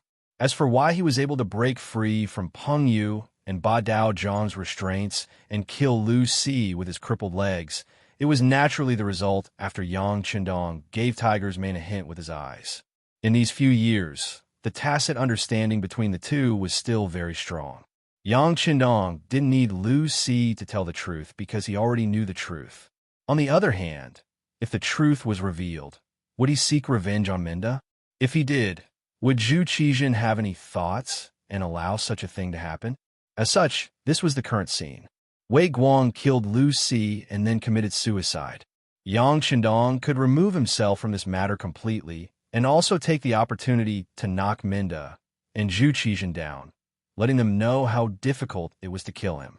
This time, they were lucky to pass, but they might not be so lucky next time. Since his goal had been achieved, Yang Qindong naturally didn't need to stay here. Waving his hand, Tiger's Mane and Beta Persei put down the curtains of the carriage, and then the large group of people left the magistrate court in Gaozhou Prefecture. Along the way, neither Guan Ying nor Ma Wei stood out to say anything. Yang Qindong was indeed sick. It was quite serious. This was all seen with their own eyes. Not to mention, this illness was poisoned by the brocade guards. As such, how could they still ask Yang Qindong to leave with the mercenaries? Not to mention, now that the King of Men was powerful, they still pointed at Yang Qindong in their hearts as a shield. They believed that with the existence of these mercenaries, even if the King of Men wanted to conquer Gaozhou and Laizhou, he would have to consider the strength of these mercenaries first. They successfully returned to their own military camp. Yang Qindong was completely different from before. His illness had long disappeared, and when he appeared in front of everyone, he was full of energy. How was Lu Jian? Yang Qindong asked Tiger's Mane as he walked towards the infirmary. Young master, Lu Jian only suffered some superficial injuries. He will be fine after a good rest. Oh yes, he didn't say anything when he was tortured by the brocade guards. He is really a tough man. Tiger's Mane said with a face full of admiration. Not bad. No wonder he can become the platoon leader of the auxiliary troops. Tell him that after he recovers, let him report to the Cold Front Regiment. He has already passed the loyalty test. Yang Qindong nodded satisfactorily, then opened the tent of the infirmary. He saw Lu Jian, who had already fainted, but his facial features still gave off a sense of determination. Looking at Lu Jian, who was almost covered in wounds, Yang Qindong sighed and said, "Look, This is our warrior. How brave and tenacious. This is a true man. Tell all the Cold Front Regiment and auxiliary troops to learn from Lu Jian. Also, give Lu Jian a silver medal. This is the reward he deserves." Hearing about the silver medal, Tiger's mane nodded heavily. "That is indeed the case. I will pass down the young master's order immediately." At this moment, Lu Jian was still in a coma. However, if he woke up and heard these words, he would definitely be extremely excited. One must know that the military medal not only represented personal glory, but could also be converted into cash when faced with difficulties. This was set by Yang Qindong before he announced the medal system. This was because he was afraid that the country's heroes would face difficulties one day. If that really happened, a high-grade medal could be exchanged for a large amount of silver, enough to solve most problems and difficulties. 1451 AD, late July. After more than 10 days of bumpy travel, Kuang Yi, the Southern Ming Crown Prince and Minister of War, finally arrived at Gaozhou Prefecture of Guangdong. The reason why it was a few turns was because some of the cities from Nanjing to here were already occupied by the King of Min. He had to change his route several times along the way. Kuang Yi's entry into Gaozhou Prefecture was a secret. Even his journey was very secretive. No one knew if the King of Min had placed any spies in southern Ming. If the route was made public, who knew how many times he would have to face assassination? It was even uncertain if he could safely reach Gaozhou Prefecture. Because it was hidden, when Kuang Yi suddenly appeared in Gaozhou Prefecture, it really shocked Guan Ying and Ma Wei.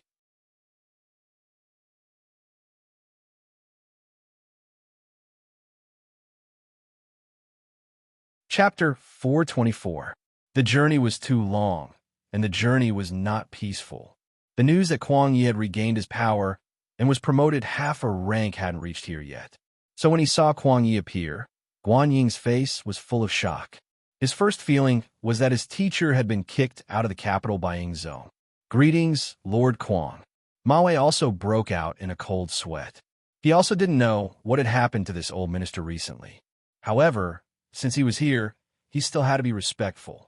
After leaving here, he would immediately send someone to the capital to find out more about Kuang Yi.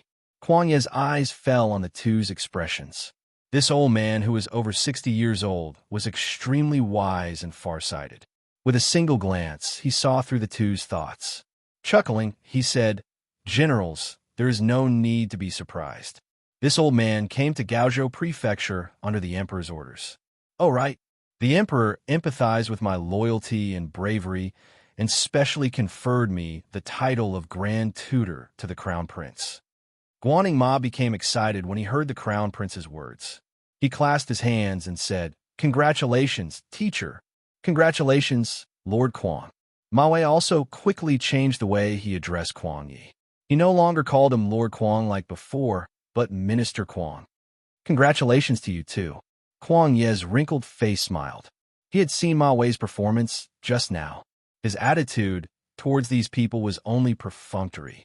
Firstly, this was not a direct descendant that he had nurtured, and secondly, the other party was the commander of the Guangdong Guards, a martial official of the three ranks. If he was too close to the other party, once this news reached the court and reached the emperor's ears, who knew what kind of adverse effects it would bring?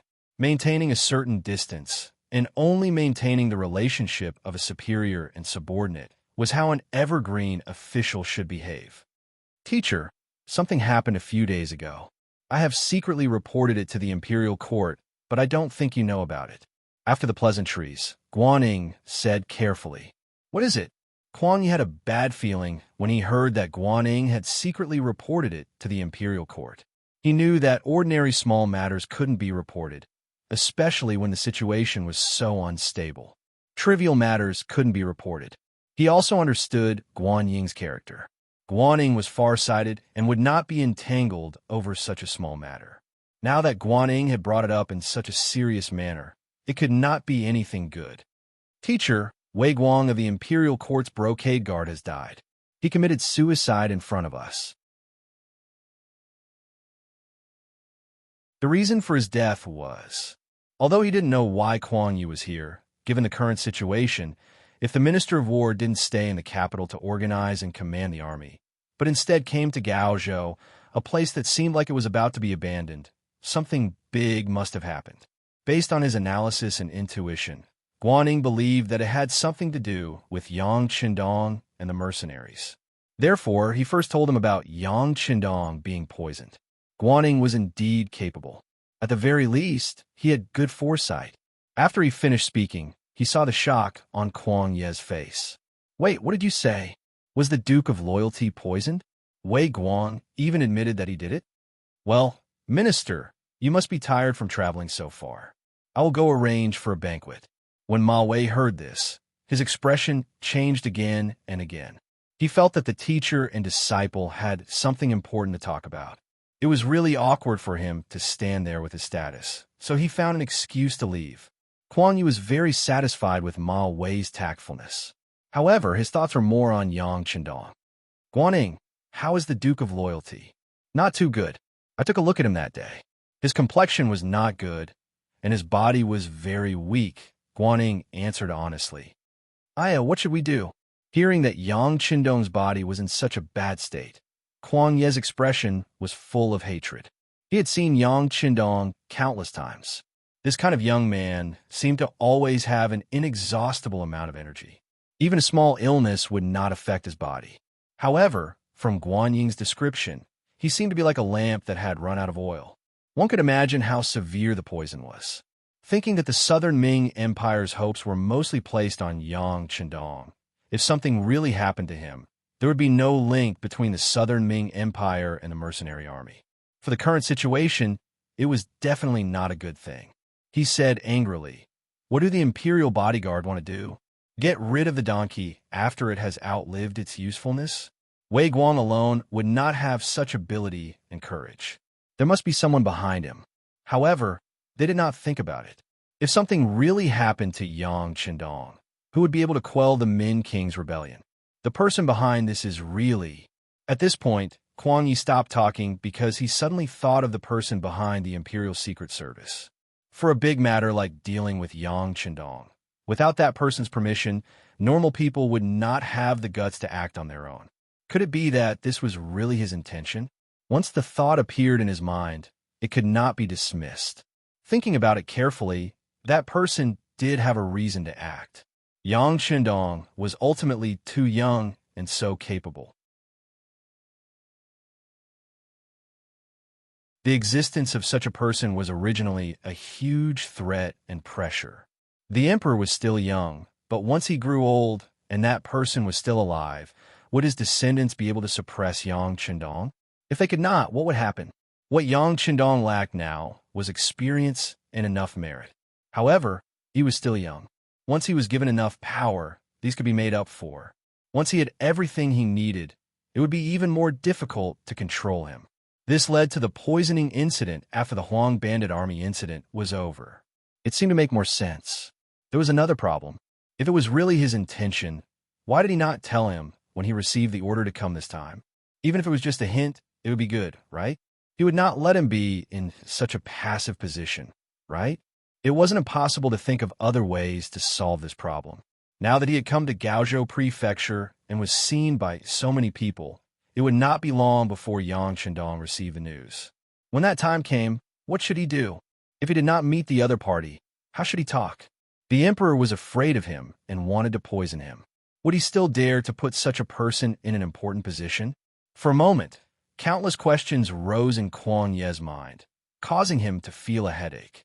He originally thought that after coming to Gaozhou Prefecture and seeing Yang Qindong and promising him many benefits, he would have a chance to persuade this person to help him. But now, it seemed that everything was going to be overturned. He also felt helpless. Teacher, teacher. Seeing that Kuang Yi seemed to be in a daze, Guaning carefully called out to him. HM, what's wrong? Kuang Yi regained his senses and asked Guaning, Teacher, you must have an important mission for coming here this time, but I wonder what the mission is. If you want to put the Duke of Loyalty in an important position, shouldn't you reconsider? Guaning did not go into too much detail, but to smart people, there was no need to be so thorough. Many times, it was best to stop at a certain point. That's right. Kuang Yi nodded, then said, Come, bring me a brush and ink. This official wants to explain everything that happened here to the emperor, then send someone to send it out at the fastest speed possible. The news of Kuang Ye's arrival in Gaozhou Prefecture was immediately reported by the city security bureau to the mercenary camp 5 li outside the city. Tiger's Mane excitedly brought the news to the military tent. When he saw Yang Qindong, he excitedly said, "Young master, Minister Kuang Yi is here." "Ha, as you expected, we will be of great use." "He's finally here?" After hearing this, Yang Qindong's expression was calm, as if everything was within his expectations. But then he shook his head. Things have changed. Wei Guang's death and the words that Lu Si said before he died. Even if we don't care, I'm afraid that others will. Sai, it seems that if we want a plan to go smoothly, we have to continue pretending to be sick. Continue pretending to be sick? Why? Tiger's Mane asked with a puzzled expression. Tiger's Mane, young master, let me ask you. In your heart, are you afraid of a lively enemy or a sick enemy who could die at any time? Hearing Yang Qindong's question, Tiger's Mane was puzzled, but he still answered instinctively, "Of course it's a lively enemy. But what does this have to do with us?" Tiger's Mane, who had just finished speaking, immediately shut his mouth. Obviously, he had thought of something. Seeing Tiger's Mane's enlightened expression, Yang Qindong laughed and said, "Okay, you're not too stupid. Okay, go and inform the brothers in the 1st and 2nd guards. Tell them that once Kuang Yi comes, tell them to act more angry and sad. As for what to do, go and teach them. I saw that your performance last time was very good." Hearing this new mission, Tiger's Mane said with a bitter face, "Young master, it's not that my performance was good, but your acting last time was too good, so much so that I believed it was true. All right, then let's do as you say." Yang Qindong laughed loudly. He casually sent Tiger's Mane away, then picked up the pen and continued to write a letter home.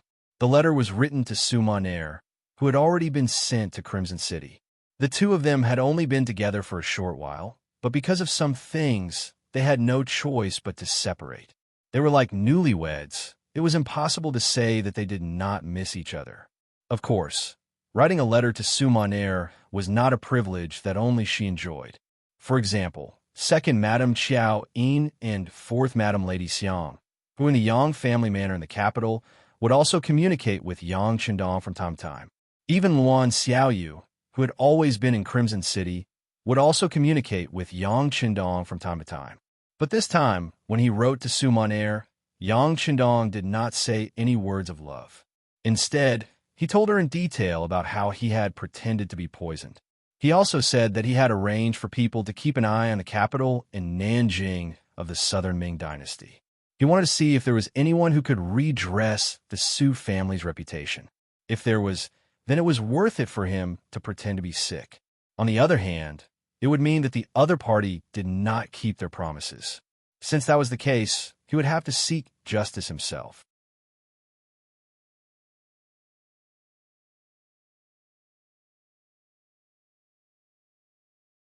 Chapter 425. Early the next morning, an unexpected guest arrived at the mercenaries' camp. Guaning and Ma Wei were standing behind the old man. As soon as they appeared, the gate of the mercenary camp was opened. Commander Luo Pa came to greet them in person. "Greetings, Minister Kuang." Tiger's Mane stepped forward and saluted. "My young master knew that you would come, so he asked me to wait here to greet you. Please come with me." "Okay."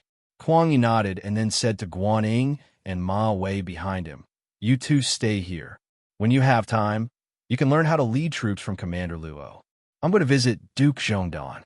"Teacher, this..." Guaning seemed to be worried and wanted to say something, but Kuang Yi waved his hand and then followed Tiger's Mane to the depths of the camp. In the largest tent, Yang Qindong had finished his makeup, which made Hu Yin and Madame Shui exclaim in surprise. "Lu Lang, your skill is so powerful. It really looks like you have suffered a serious internal injury." Hu Yin looked amazed, and her hand couldn't help but touch Yang Qindong's face. Yang Qindong quickly dodged to the left and right to avoid her touch. Yang Qindong had practiced the art of makeup a lot in his previous life. Sometimes, in order to complete a task, he had to disguise himself as various people. Not only did he have to look good, but he also had to learn how to disguise himself. Otherwise, how could he fool others? Yes, my husband looks so haggard now. If I didn't know the truth, I would believe it. Madame Shui also stared at Yang Qindong's face, trying to find a flaw. However, no matter how hard she looked, she couldn't find the problem. It seemed that Yang Qindong was really sick. No matter how thick-skinned he was, Yang Qindong felt a little embarrassed when the two women stared at him like this. He changed the topic and said, "Your husband is well prepared. It will depend on your performance later. You always talk about how good you are at acting. This time it's time to test you. Don't screw up." "What do you mean by screw up?" Hu Yin asked with interest. It means don't screw up," Yang Qindong explained awkwardly. "Oh, then we won't let you down," Hu Yin and Madame Shui said in unison. They understood what Madame Shui said. At this moment, Beta Persei rushed in. "Young master, Tiger's Head and Minister Qi are here." "Oh!" As soon as he said this, there was a sad cry. Who else could it be but Hu Yin and Madame Shui? The show began. After a smile appeared on Yang Qindong's mouth, his body also lay down on the bed. It seemed that even breathing was very laborious. Yang Er stared at the scene in front of him with his mouth agape. He thought to himself, as expected, birds of a feather flock together. Look, this family is full of acting experts. I still have to learn from them, but I don't know if I can learn a thing or two from them in this life. Outside the tent, Hu Meng finally led Kuang Yi into the tent, and what he saw was this very sad scene. There were cries and sighs, and there was even blood in the spittoon beside the bed. It seemed that Yang Qindong had just vomited blood not long ago. "Aya, loyal and courageous Duke, how did you become like this?" Even though he was mentally prepared. Although he was prepared, he had heard Guaning explain Yang Qindong's condition in detail yesterday. But this morning, he still came to take a look because he was worried. Originally, he came with doubts, but the moment he entered the tent, the situation changed completely. He even felt sad for some reason. He could not help but think that some people were too much. This was a hero of the Southern Ming Empire. How could they treat him like this? Beta Persei lowered his head and said nothing. He moved a chair to the side of the bed, as if to let Kuang Yi sit down. But the sound of the chair slamming on the ground showed his attitude towards Kuang Yi. He was extremely unwelcome. "Beta Persei, don't be rude." Yang Qindong, who was on the bed, opened his eyes with great effort and scolded softly. Then, he forced a smile and said to Kuang Yi, "Minister Qi is here. Hurry, take a seat. You can leave too." Cough, cough, cough. With the help of Hu Yin and Lady Shui, Yang Qindong got up with great effort and sat down with his back against a large futon. Then, Hu Yin and the others tactfully left. Beta Persei did not want to leave, but Yang Qindong said, "You can leave. Minister Qi is a good person. He won't harm me." Beta Persei reluctantly left the tent. Kuang Ye's face turned red when he heard that he wouldn't harm him. Of course, he knew what Yang Qindong meant. Kuang Yi felt sad when he thought about how the originally handsome and lively young man had been plotted against and ended up like this. He thought about how he had been wronged when he was ordered to stay at home to recuperate. The words, "heaven's might is unpredictable," involuntarily entered Kuang Ye's heart. Although he felt indignant, in Kuang Ye's heart, the emperor was the emperor. He could not let anyone question him, not even himself. After suppressing the complicated emotions in his heart, he looked at Yang Qindong with a face full of concern. "Duke Zhongdan, regarding the matter of Wei Guang's poisoning, I have already written an urgent letter to the capital. I will definitely give you an explanation. Forget it. He's already dead. Besides, Minister Kuang, do you really think he has the guts to do all this?" Yang Qindong's question hit the nail on the head, leaving Kuang Yi speechless. If he said no, it would be the same as criticizing the emperor. If he said yes, it would be an insult to his and Yang Qindong's intelligence. This was a question that couldn't be answered and couldn't be answered. Kuang Yi sighed and did not dwell on this question. Instead, he spoke in a comforting tone for Yang Qindong. Duke Zhongdan, you have been wronged recently. I also heard that some people are still calling you Duke of Loyalty and Courage. I was angry about this and gave the order. Although your title of Duke of Loyalty and Courage was given by King Yu, since we have recognized him as the Dai Zong, his title is naturally reasonable. If anyone dares to call him that in the future, you can punish them. Kuang Yu was trying to comfort Yang Chendong by saying that he was on Yang Chendong's side. However, he was only on Yang Chendong's side psychologically. Many people would often say, "You are a good person, and I support you spiritually." However, Yang Chendong did not need such a good person card.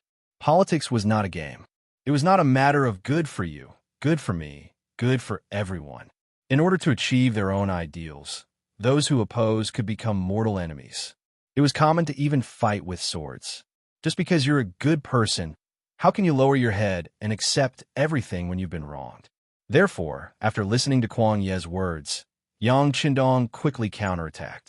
Sai, it's just the title of Duke. It's not like Prince Shiping was given the title of Prince. There's no need to be so calculative. Hiss! A cold breath came from the bottom of his heart and went straight to his head. Kuang Yi widened his eyes and looked at Yang Chendong in disbelief. There was hesitation and doubt in his eyes, but more than that, there was fear and horror. This young man actually wanted the title of Prince and envied Prince Mubin of Shiping. However, did he not know that since the establishment of the Great Ming Dynasty, Mubin was the only prince with a different surname who was still alive? There was only one prince after so many years. Yang Chendong actually wanted to be one of them. His courage and desire were beyond the reach of ordinary people. It was no wonder that the emperor was wary of him.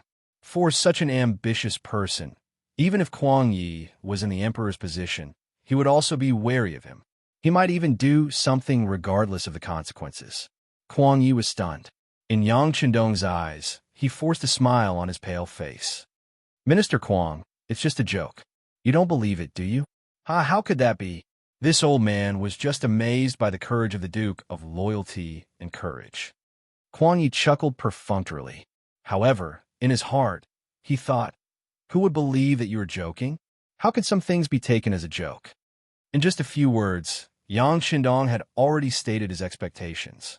This also made Kuang Yi realize that after using him last time, he threw him to the side and even sent someone to poison him. He was afraid that he had already hurt his feelings. If he wanted to use him to send troops, he would have to pay a heavy price. The position of prince was one of the requirements. Even though he had expected Yang Chendong to demand an exorbitant price when he invited him again, he did not expect such an outrageous request. At this moment, even Kuang Yi wanted to retreat. Today's trip was to see the condition of Yang Chendong's body.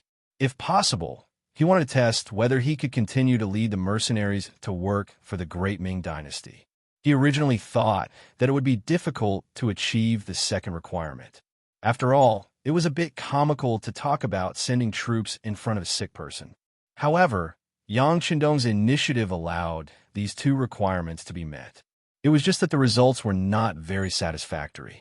As if he knew that Kuang Ye's probing had achieved its goal, or perhaps Yang Chendong's body was really not good and he had reached his body's limit for receiving guests for so long. At this moment, he began to cough again and could not stop. This caused Hu Yin and the others, who were waiting outside the tent, to quickly rush in.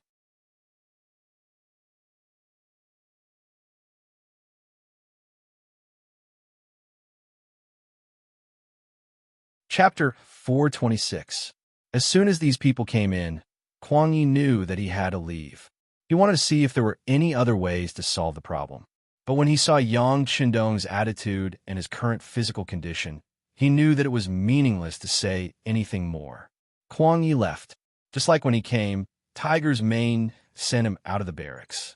Yang Chendong stopped coughing, shook his head, and said, "It's hard work to pretend to be sick. I hope I can fool this old guy." His words made both Hu Yin and Madame Shui laugh. This was their husband. When he was serious, he was a little scary, but sometimes he was very cute. Yang Chendong did this to deceive Kuang Yi, and he also took the opportunity to put forward his request. In fact, Kuang Yu was indeed deceived. Yang Chendong's makeup skills were too good, or it could be said that the things in the warehouse were too good, so good that they could not be found in this era. That was why he could deceive everyone. Teacher, how is Duke Zhongdan's condition? On the way back to the city, Guaning asked in a low voice. When he saw Kuang Ye's gloomy face after leaving the barracks, he felt a little nervous. After all, a while ago, he was not respectful to Yang Chendong, and even wanted to trick him. What he did was likely to ruin his teacher's plan, and he was a little worried about it. He's really sick, Kuang Yi answered in a low voice, and the image of Yang Chendong's terminally ill flashed in his mind. Then, I wonder if I can still lead troops in a battle? Guaning continued to ask in a low voice. This was the main point he was concerned about. He had already received the news that King of Min's faction had begun to deploy troops and generals while stabilizing the current results. They were preparing to expand the results of the war. As one of the occupied areas, Guangdong was obviously intolerable. That was to say, even if they did not take the initiative to attack, it would not be long before King Min took the initiative to deal with them. Lead the army to fight. Kuang Yi shook his head. Who knows? However, if you want him to fight, you have to agree to one of his conditions. You have to become a king like Shiping Wang Mubin. Kuang Yi whispered when he saw that no one else was around. What? Crown King. Guaning almost couldn't hold himself back and yelled out. However, he quickly shut his mouth. From his expression, it could be seen that he was frightened as well. Who was Mubin? He was the descendant of the Mu family and had been loyal for generations. He was forced to be a king because he was going to pacify Yunnan this time. However, from the looks of it now, it did not seem to be of much use. This was because the commander-in-chief knew that the failure of Dong Xing, this stupid teammate, had prevented him from unleashing his full strength. But in any case, Mu Bin, who was crowned as a king, was like a nail nailed to the back of King of Min, so that they could not attack Nanjing with all their strength. From this point of view, the crowning as a king had some effect. Who was Yang Chendong? Although he was also the descendant of the Yang family, and was also a loyal family, he just saved the leader of the mercenaries by coincidence. He did not have any real power in his hands, so why should he be a king? Of course, it was a bit too much to say why. After all, Yang Chendong saved Ingzong's life and defeated the Walla's invasion on behalf of Ingzong. Now, he had the merit of pacifying the chaos in Guangdong, which was also a great achievement. But because of this, he could not be a king casually. Everything was because he was too powerful. He was so powerful that it was a little scary. Unlike Mu Bin, whose influence was only in Yunnan, he was nothing outside of Yunnan. Because of Yang Chendong's power, once he was crowned as a king, it was hard to predict what the consequences would be. Thinking of this, Guaning did not dare to say anything, and these were also seen by Kuang Yi. He could not help but sigh in his heart. There were some people in the Great Ming dynasty who were crowned as kings, such as Zhongshan Prince Suda, Kaiping Prince Chang Yuchen, Chiang Prince Li Wenzhong, Ningyi Prince Deng Yu, Dongou Prince Tang He, Qianing Prince Muing, and now Shiping Prince Mubin. But except for the last one, the others were all crowned as kings after they died. Yang Chendong was a living person. When he thought of living people, he could not help but think of Yang Chendong's weak body. Kuang Yi thought in his heart that perhaps this person would not live for long. In this case, crowning him as a king did not seem to be an unrealistic idea. Kuang Ye's heart became hesitant at first. When he was sure that Yang Chendong was seriously ill, the idea of crowning him as a king was born. Of course, he also knew that such a big matter could not be decided by himself. He still needed to ask the emperor for instructions. And so, after sending out the urgent letter yesterday, another urgent letter was sent out after he returned to the study of the Gaozhou government. Ping in Beijing, Japan. The imperial city of Japan was also called the Imperial Palace of the Great Inner City. It represented the highest power in Japan and was also the political, cultural, and economic center of the country. As the 102nd Emperor of Japan, Yen Run was known as the Emperor of the Garden. This kind of name was very common in Japan. The people here were also very used to naming people after places, such as the foot of the mountain, the mouth of the river, the bridge, and so on. The Emperor of Japan was originally the most noble existence in this country. In fact, this was indeed the case to the outside world. Many orders were issued by the Emperor of the Garden and known to the people. But in reality, Yenrun was more of a puppet-like existence. At least in some matters, he had to look at other people's faces and listen to other people's opinions before he could make the final decision. As a descendant of the royal family, Yenrun naturally did not want to disgrace the name of the emperor. In private, he had been working hard to change the situation. This was why he sent his favorite daughter, Princess Junko, to the Great Ming Dynasty. At that time, the Great Ming Dynasty was very powerful to the outside world. At least, it was far from what Japan could compare to. They still had to look up to this big country in the east. After Princess Junko was sent out, some information came back through various channels. But most of it was about the princess's experience in the northern capital of the Great Ming Dynasty. The most mentioned person was a young man called Yang Chendong.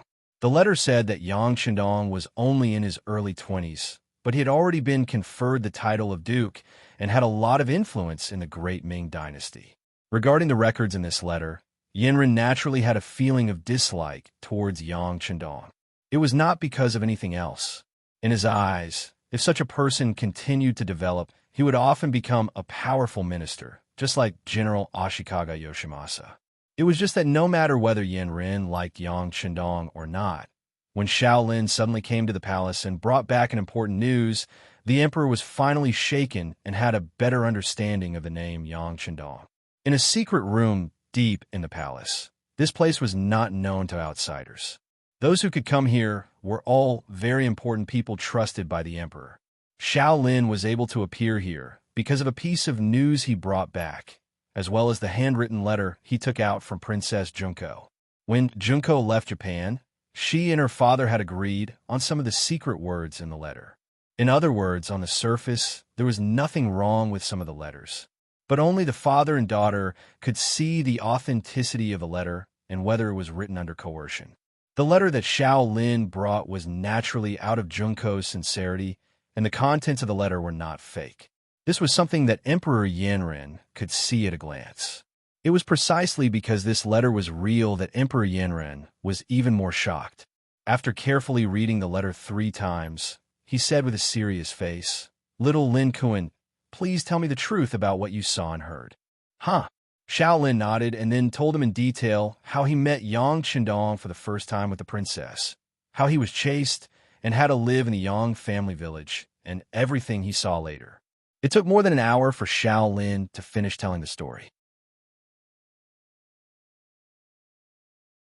Then he looked at Yenrun, who should be respected the most in Japan, and said, "Your Majesty, this Duke of Zhongdan is the most powerful and capable young man I have ever seen. It seems that there is nothing he can't do, and there seems to be nothing he can't solve." "Wait, you mean he's very powerful? How is he compared to the general?" Hearing this, Yenrun interrupted and asked, "You should be stronger than him. After all, when he was young, the general wasn't as powerful as he is now." Shaolin only hesitated for a moment before giving the answer quickly. Swish, swish, swish, swish. Yenrun seemed to be very satisfied with such an answer and kept nodding his head. "All right, tell me about the cannon." It was no wonder that he asked this question. A cannon was priced at 10 million taels of silver. Yenrun believed that his daughter, Junko, knew what this amount of money meant, but she still wrote it in the letter and suggested to buy one. It was no wonder that Yenrun valued it so much. This, in front of the emperor, Shaolin naturally didn't dare to hide anything. "Your Majesty, I have never seen the cannon when it was fired, but I have seen the terrible consequences after it was fired." Terrible consequences? Yes, it was like a barren land, as if the heavens were angry. Shaolin tried his best to describe the scene after he saw the cannon blast on Kyurjing Street. However, Emperor Yenrun's expression changed again and again when he heard these words. In his mind, he seemed to have sketched out a very shocking scene, and this scene was soon installed in the general's mansion. It was as if a cannon blast could kill Ashikaga Yoshimasa, and he would regain control of the highest authority in Japan. "I'll raise the money now, and I'll leave the contact with the mercenaries to you. Don't let me down." Finally, Yinren made up his mind.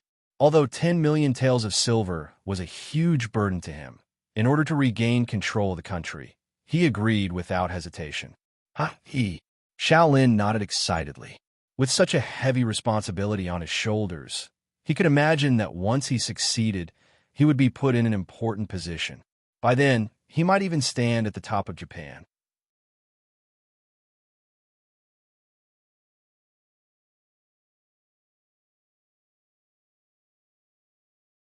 Chapter 427.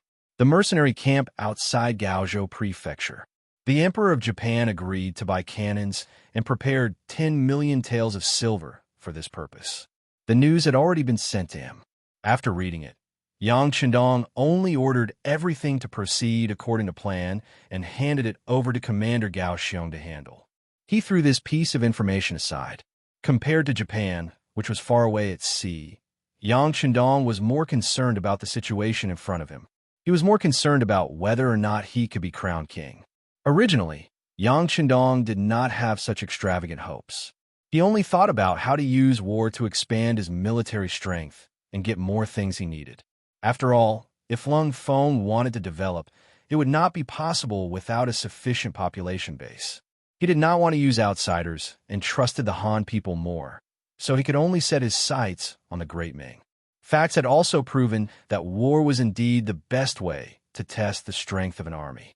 At the same time, it was also the best opportunity to expand the army. He had obtained so many soldiers and taels of silver just by wiping out a motley crew of yellow bandits with only a few 100,000 people. This made Yang Chendong see the benefits that war could bring to him. However, he did not expect that the situation in Yunnan was so critical that Ingzong Qijin threw aside the laws of the ancestors and gave Marquis Shiping the title of King of Shiping. One should not underestimate this title of king with a different surname. Once he had the identity of a king, he could open his own mansion and have his own army. Although the number of people could not exceed 3,000 for Yang Chendong, once he had this kind of power, there were probably not many places in the world that he could not go. There were too many benefits to becoming a king, so it was not an example. This made Yang Chendong very excited. However, he also knew that even if Mu Bin could be crowned king with a different surname, it was only a special event in a special period. It was not hereditary, so it was destined that the title of King of Shiping was only effective on Mu Bin. Otherwise, his descendants would not be able to enjoy such treatment. Even Mu Bin had so many backup plans when he was crowned king.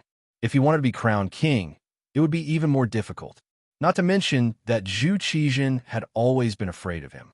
In this regard, the two brothers, Zhu Qijin and Zhu Qiyu, had the same attitude. However, with the example before him, no matter how difficult it was, Yang Chendong had to fight for it. To him, this was definitely an opportunity. In the words of the commoners, if they missed this opportunity, they might not be able to find it again. With this goal in mind, when Kuang Yi came to visit him, he mentioned that he was very envious of Kuang Yi being conferred the title of king.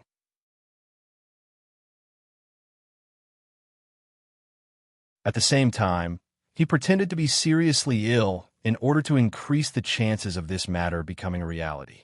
Of course, if he really wanted Zhu Qijin to relent, just doing this was not enough. In other words, the more complicated the situation on the battlefield was, the more danger the Southern Ming Empire was in, and the higher the chances of success would be. Therefore, during these days, Yang Chendong had been paying attention to the movement of Prince of Min's faction. After waiting for days and nights, they finally made a move. The Miao people were the first to react. This time, the Prince of Min's faction was able to defeat the Southern Ming army and progress at lightning speed. The Miao people's help was completely inseparable. It was because of the Miao family's courage to fight, kill, and charge that the Southern Ming army was defeated and lost a large amount of territory and land in a very short period of time. At that time, there was no such thing as 56 ethnic groups being one family. As a minority, they were often limited from birth. Their birth meant that they would not have much success in their lives.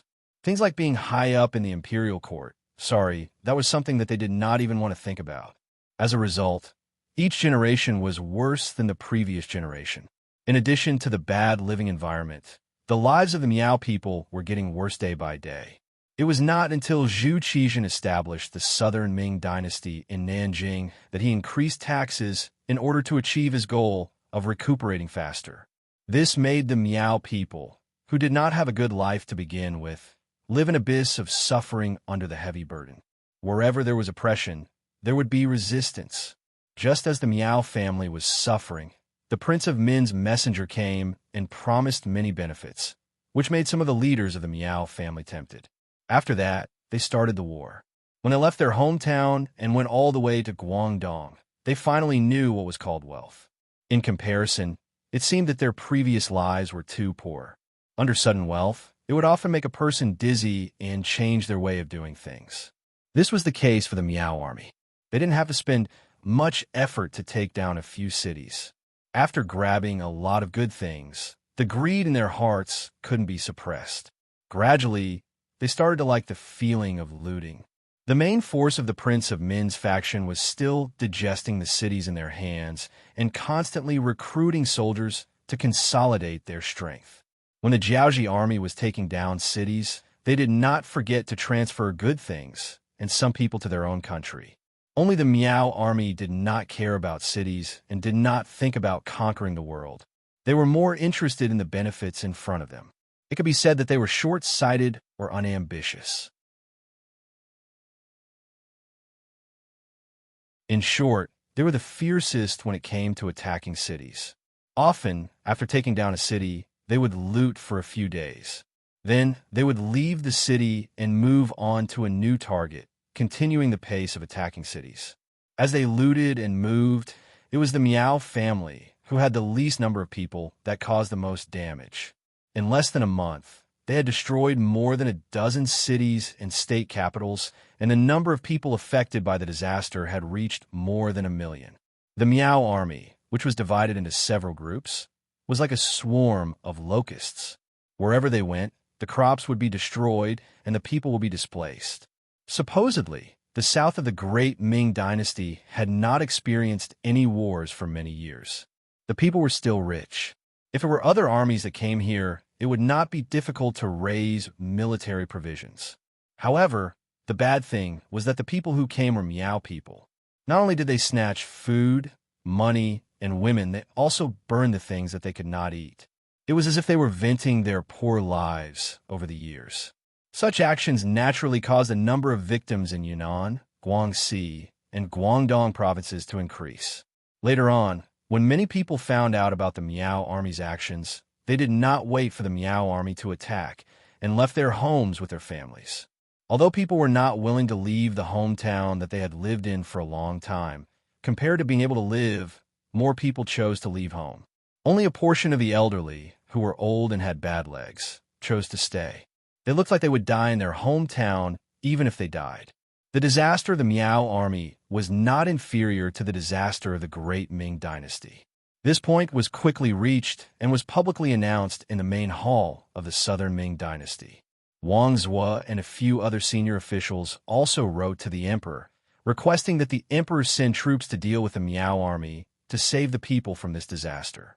Some of these people were sincerely loyal to the country, and some were because their ancestral homes were in the 3 provinces. Among them, there were some officials who were unlucky. Their hometowns were occupied, and their fields were occupied by the Miao army. In their anger, they naturally hoped that the emperor would send troops to encircle them and help them regain everything that they had lost. There were more and more memorials asking for troops, covering the entire dragon table. Zhu Qizhan's expression also became more and more ugly. How could he not want to send troops to deal with the rebellion? But first, he had to have the strength to do so. The Great Ming Dynasty, especially the south, had not seen soldiers for a long time. From the results of Kuang Ye's previous inspection, after many years of recuperation, some of the Southern Ming Dynasty guards had some soldiers that could be used. However, they had their own mission. Guarding their own territory was their heavy responsibility. If they were to transfer these soldiers now and gather them to deal with the king of Min's rebellion, if there were too few people, there would be no effect on the overall situation. If there were too many people, the rear would be empty and there would be new rebellions. If that was the case, the southwest would change and the southeast would have trouble. Then the southern Ming regime would be in danger. Robbing the east wall to pay the west wall. If the west wall collapsed because of this, the gains would not make up for the losses. But if they did not transfer troops, they would not be able to solve the problem at hand. Although the Ministry of War had already started to recruit soldiers, it still needed a certain amount of time. At this time, Kuang Ye's second urgent report was sent to Zhu Qizhen's desk. This report was about yesterday's matter of the Brocade Guard. After Wei Guang committed suicide, it emphasized that Yang Qindong was poisoned and that it was important to send troops to learn from Mu Bin and be crowned king. Trash, a bunch of trash. In the throne room, Zhu Qizhen, who had read the report, raised his hand and threw the urgent report to the head eunuch Chao Jixiang, who was serving him. Your Majesty, please calm down. Take care of your dragon body. Chao Jixiang still didn't know what had happened, so he knelt down on the ground with a frightened look. Calm down, calm down. Every day, you only know how to calm down my anger. But you have to do something that makes me happy. That way, Guang. Not only did he fail to kill Mu Bin, but he also admitted everything. Not only did he cause me to be labeled as a meritorious official, but now he wants the throne from me. Tell me, should I give it to him or not? Zhu Qizhen, whose face was livid, roared and stared at Chao Jixiang to express his dissatisfaction. Chao Jixiang's face instantly paled. Your Majesty, does Yang Qindong want to be crowned king? Who else could it be other than him? Zhu Qizhen's voice implied this fact. That won't do. Hearing this, Chao Jixiang's eyes kept darting around as he spoke. Hearing Chao Jixiang say no, Zhu Qizhen became interested. My dear minister, why do you say no? Chao Jixiang, who was kneeling on the ground, quickly crawled forward and came to Zhu Qizhen's feet. He raised his head and said with a loyal expression, Your Majesty, it's a rule set by our ancestors that people with different surnames cannot be crowned king. King Shiping is an exception, but it turns out that it's not very useful to be crowned king with different surnames. Moreover, if we give it to whoever wants it, the world will be in chaos. Once the world is at peace, how will we deal with them? I'm afraid we can't get rid of them.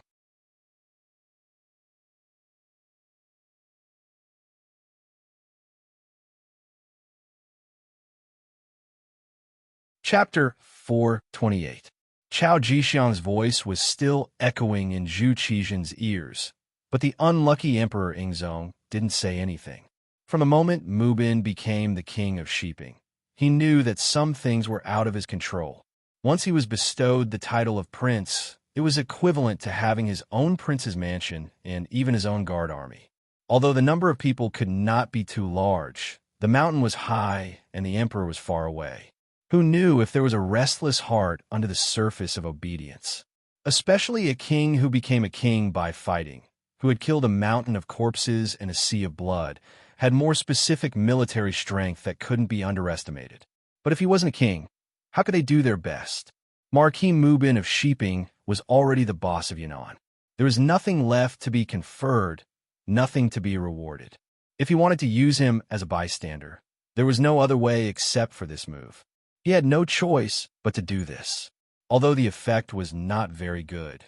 In any case, with Mu Bin watching from the rear, it also took a lot of energy from King Min's side, so they couldn't attack the hinterland of the south. A king's title only played a role of restraint. Zhu Qizhen was a little dissatisfied in his heart, but what could he do? He was the emperor, the son of heaven, but if he didn't have enough strength, how many people would listen to him? For the emperor, being a king for the sake of fighting was tantamount to giving away part of his power, which might be regarded as a disgrace. At the very least, none of his ancestors had ever done such a thing, but it was still better than being forced to perish. If he persisted for the sake of face and finally let King Min's side come to Nanjing, at that time, he would really be a sinner of the Zhu family, and he would have no face to see his ancestors. Thinking that the current situation was so erosive and difficult, Zhu Qizhen began to seriously consider what Kuang Yi said about Yang Qindong's proposal. My dear minister, how is Duke Zhongdan's health? Also, I asked you to find a way to contact the mercenaries. Is there any progress? When these things were mentioned, Chao Jixiang's face became very ugly. He, who was originally clamoring that he couldn't be conferred the title of king, quickly lowered his head and said, "Your Majesty, please calm down. This subject is incompetent." Chao Jixiang couldn't be blamed for saying that. Whether it was Yang Qindong or the mercenaries, the embroidered uniform guard hadn't made any progress in such a long time. Needless to say, the mercenaries had perfect military discipline. Furthermore, the soldiers who were qualified to serve in Crimson City had all been seriously tested in terms of loyalty. In addition, they did not go out on their own, so it was even more difficult for outsiders to find out about them.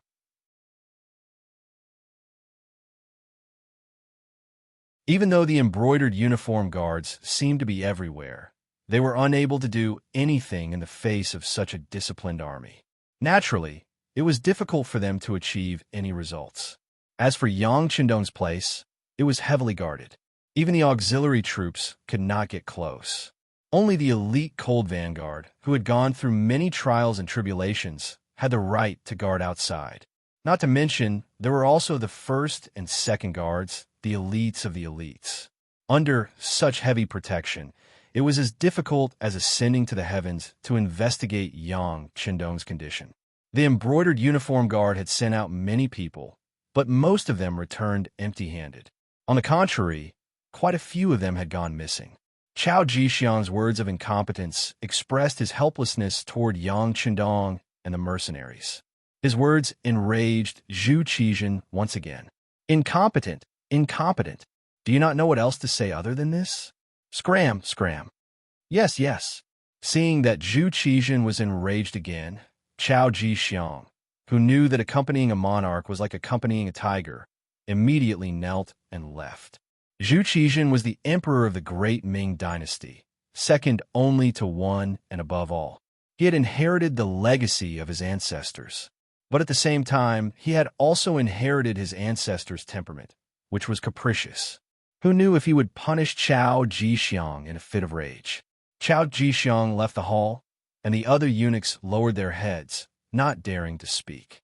Not long after, a heavy sigh filled the hall. No one knew what the so-called true dragon, the son of heaven, was thinking at this moment. Gaozhou Prefecture. The Minister of War, Kuang Yi, sent 2 urgent secret letters to Emperor Ingzong, but he did not receive any reply even after a long time. At this time, extremely bad news spread over. The leader of the Heavenly Fortress camp, Miao Jinlong, who was given the title of Marquis by the Min King, was leading 80,000 troops from the Nanning Prefecture.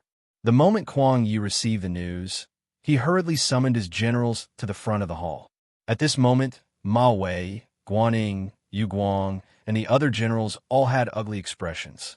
Below the hall, the scout general was reporting the battle reports he had received. Miao Jinlong's troops are very good at fighting. In terms of strength, they are second only to Yang Wenba of the Dumang stronghold. Since the start of the war, they had already taken over 4 cities and cities. Among them, the number of small counties that they had taken over was uncountable. Their army had also expanded from 10,000 people to 80,000 now. They are currently attacking the Lianzhou Prefecture and are not far from us. How many people are there in the Lianzhou Prefecture? Kuang Yi asked directly. Only 1,000. The scout general did not even dare to raise his head. Hiss. Kuang Yi, who took in a cold breath, knew that Lianzhou could not be defended. 1,000 against 80,000, the result could be imagined. Report. Right at this moment, another scout entered the hall and whispered something into the ears of the general who was kneeling on the ground. The scout general's expression changed again and again. He then waved his hand and waited for his subordinates to leave. He said with a panicked expression, "I just received news that the general of the Lianzhou Prefecture has surrendered." What? Kuang Yi, who had suddenly heard the latest battle report, staggered and fell to the side before losing his balance. Luckily, Guaning reacted quickly and stretched out his hands to catch him. He also anxiously shouted, "Teacher, teacher, are you okay?" I'm fine, I'm fine." Kuang Yi, Hu took in a strong breath, his chest heaved up and down a few times. Then he steadied himself and waved his hand at Guaning. Then he angrily scolded, "Bastards, a bunch of bastards. They received the kindness of the emperor and did not think of repaying it. They should be killed, their family should be wiped out, and their family should be wiped out." Kuang Yi angrily scolded. Unfortunately, the general of the Lianzhou prefecture could not hear him. Even if he heard it, he would not be afraid. After all, he had already surrendered. Who knew how long the South Ming could last? "Teacher, please calm down. Now that the Lianzhou prefecture has fallen, the next target will probably be our Gaozhou prefecture. As for how to deal with it, I need teacher to think." Guaning saw that Kuang Yi could stand up on his own and took 2 steps back. "Deal with it? What else can we do? We have to defend the Gaozhou prefecture to the death. With me here, we will not let these traitors take a step forward." Even though Savage Kuang was old, his voice was like thunder. Kuang Yi had made the decision to defend the city to the death. As a student, Guan Ying immediately cupped his hands and said, "Student is willing to follow teacher and defend the Gaozhou prefecture to the death." Guan Ying's words were heard by Ma Wei and Yu Guang. The two exchanged a glance before cupping their fists and saying, "We will follow the orders of the minister and defend Gaozhou prefecture to the death. We will fight to the death and not retreat." Ma Wei and Yu Guang did not have a choice. Even though they were in the Gaozhou prefecture, their families were not here. Their original place of defense was not Gaozhou. If they really surrendered like the Lianzhou prefecture general, once the news spread, their families would not be able to survive. Even if it was for the safety of their families, they had no other choice. Furthermore, with the minister of the Ministry of War here, even if they wanted to surrender, they had to be able to control the army. Hearing the words of the generals, Kuang Ye's expression became better. Good. His Majesty will definitely know of your loyalty. After we defeat the enemy this time, this official will definitely ask for rewards for all of you. Thank you, Minister. Guan Ying and the other 2 lowered their heads and cupped their hands. However, whether or not they would really listen to this so-called request for merit was another matter altogether. First, they agreed. Then, Kuang Yi wrote an urgent letter to be sent to Nanjing. After reporting the situation here, he looked at Guan Ying and the other 2 and said, "Immediately seal the city. At the same time, gather the youths in the city and help the soldiers defend the city." In the Gaozhou prefecture, there were at least 40,000 people. Among them, there were 5,000 youths. If used well, it would be a significant force. "Teacher, should we inform the Duke of Loyalty and ask him to come to the city to help us defend the city?"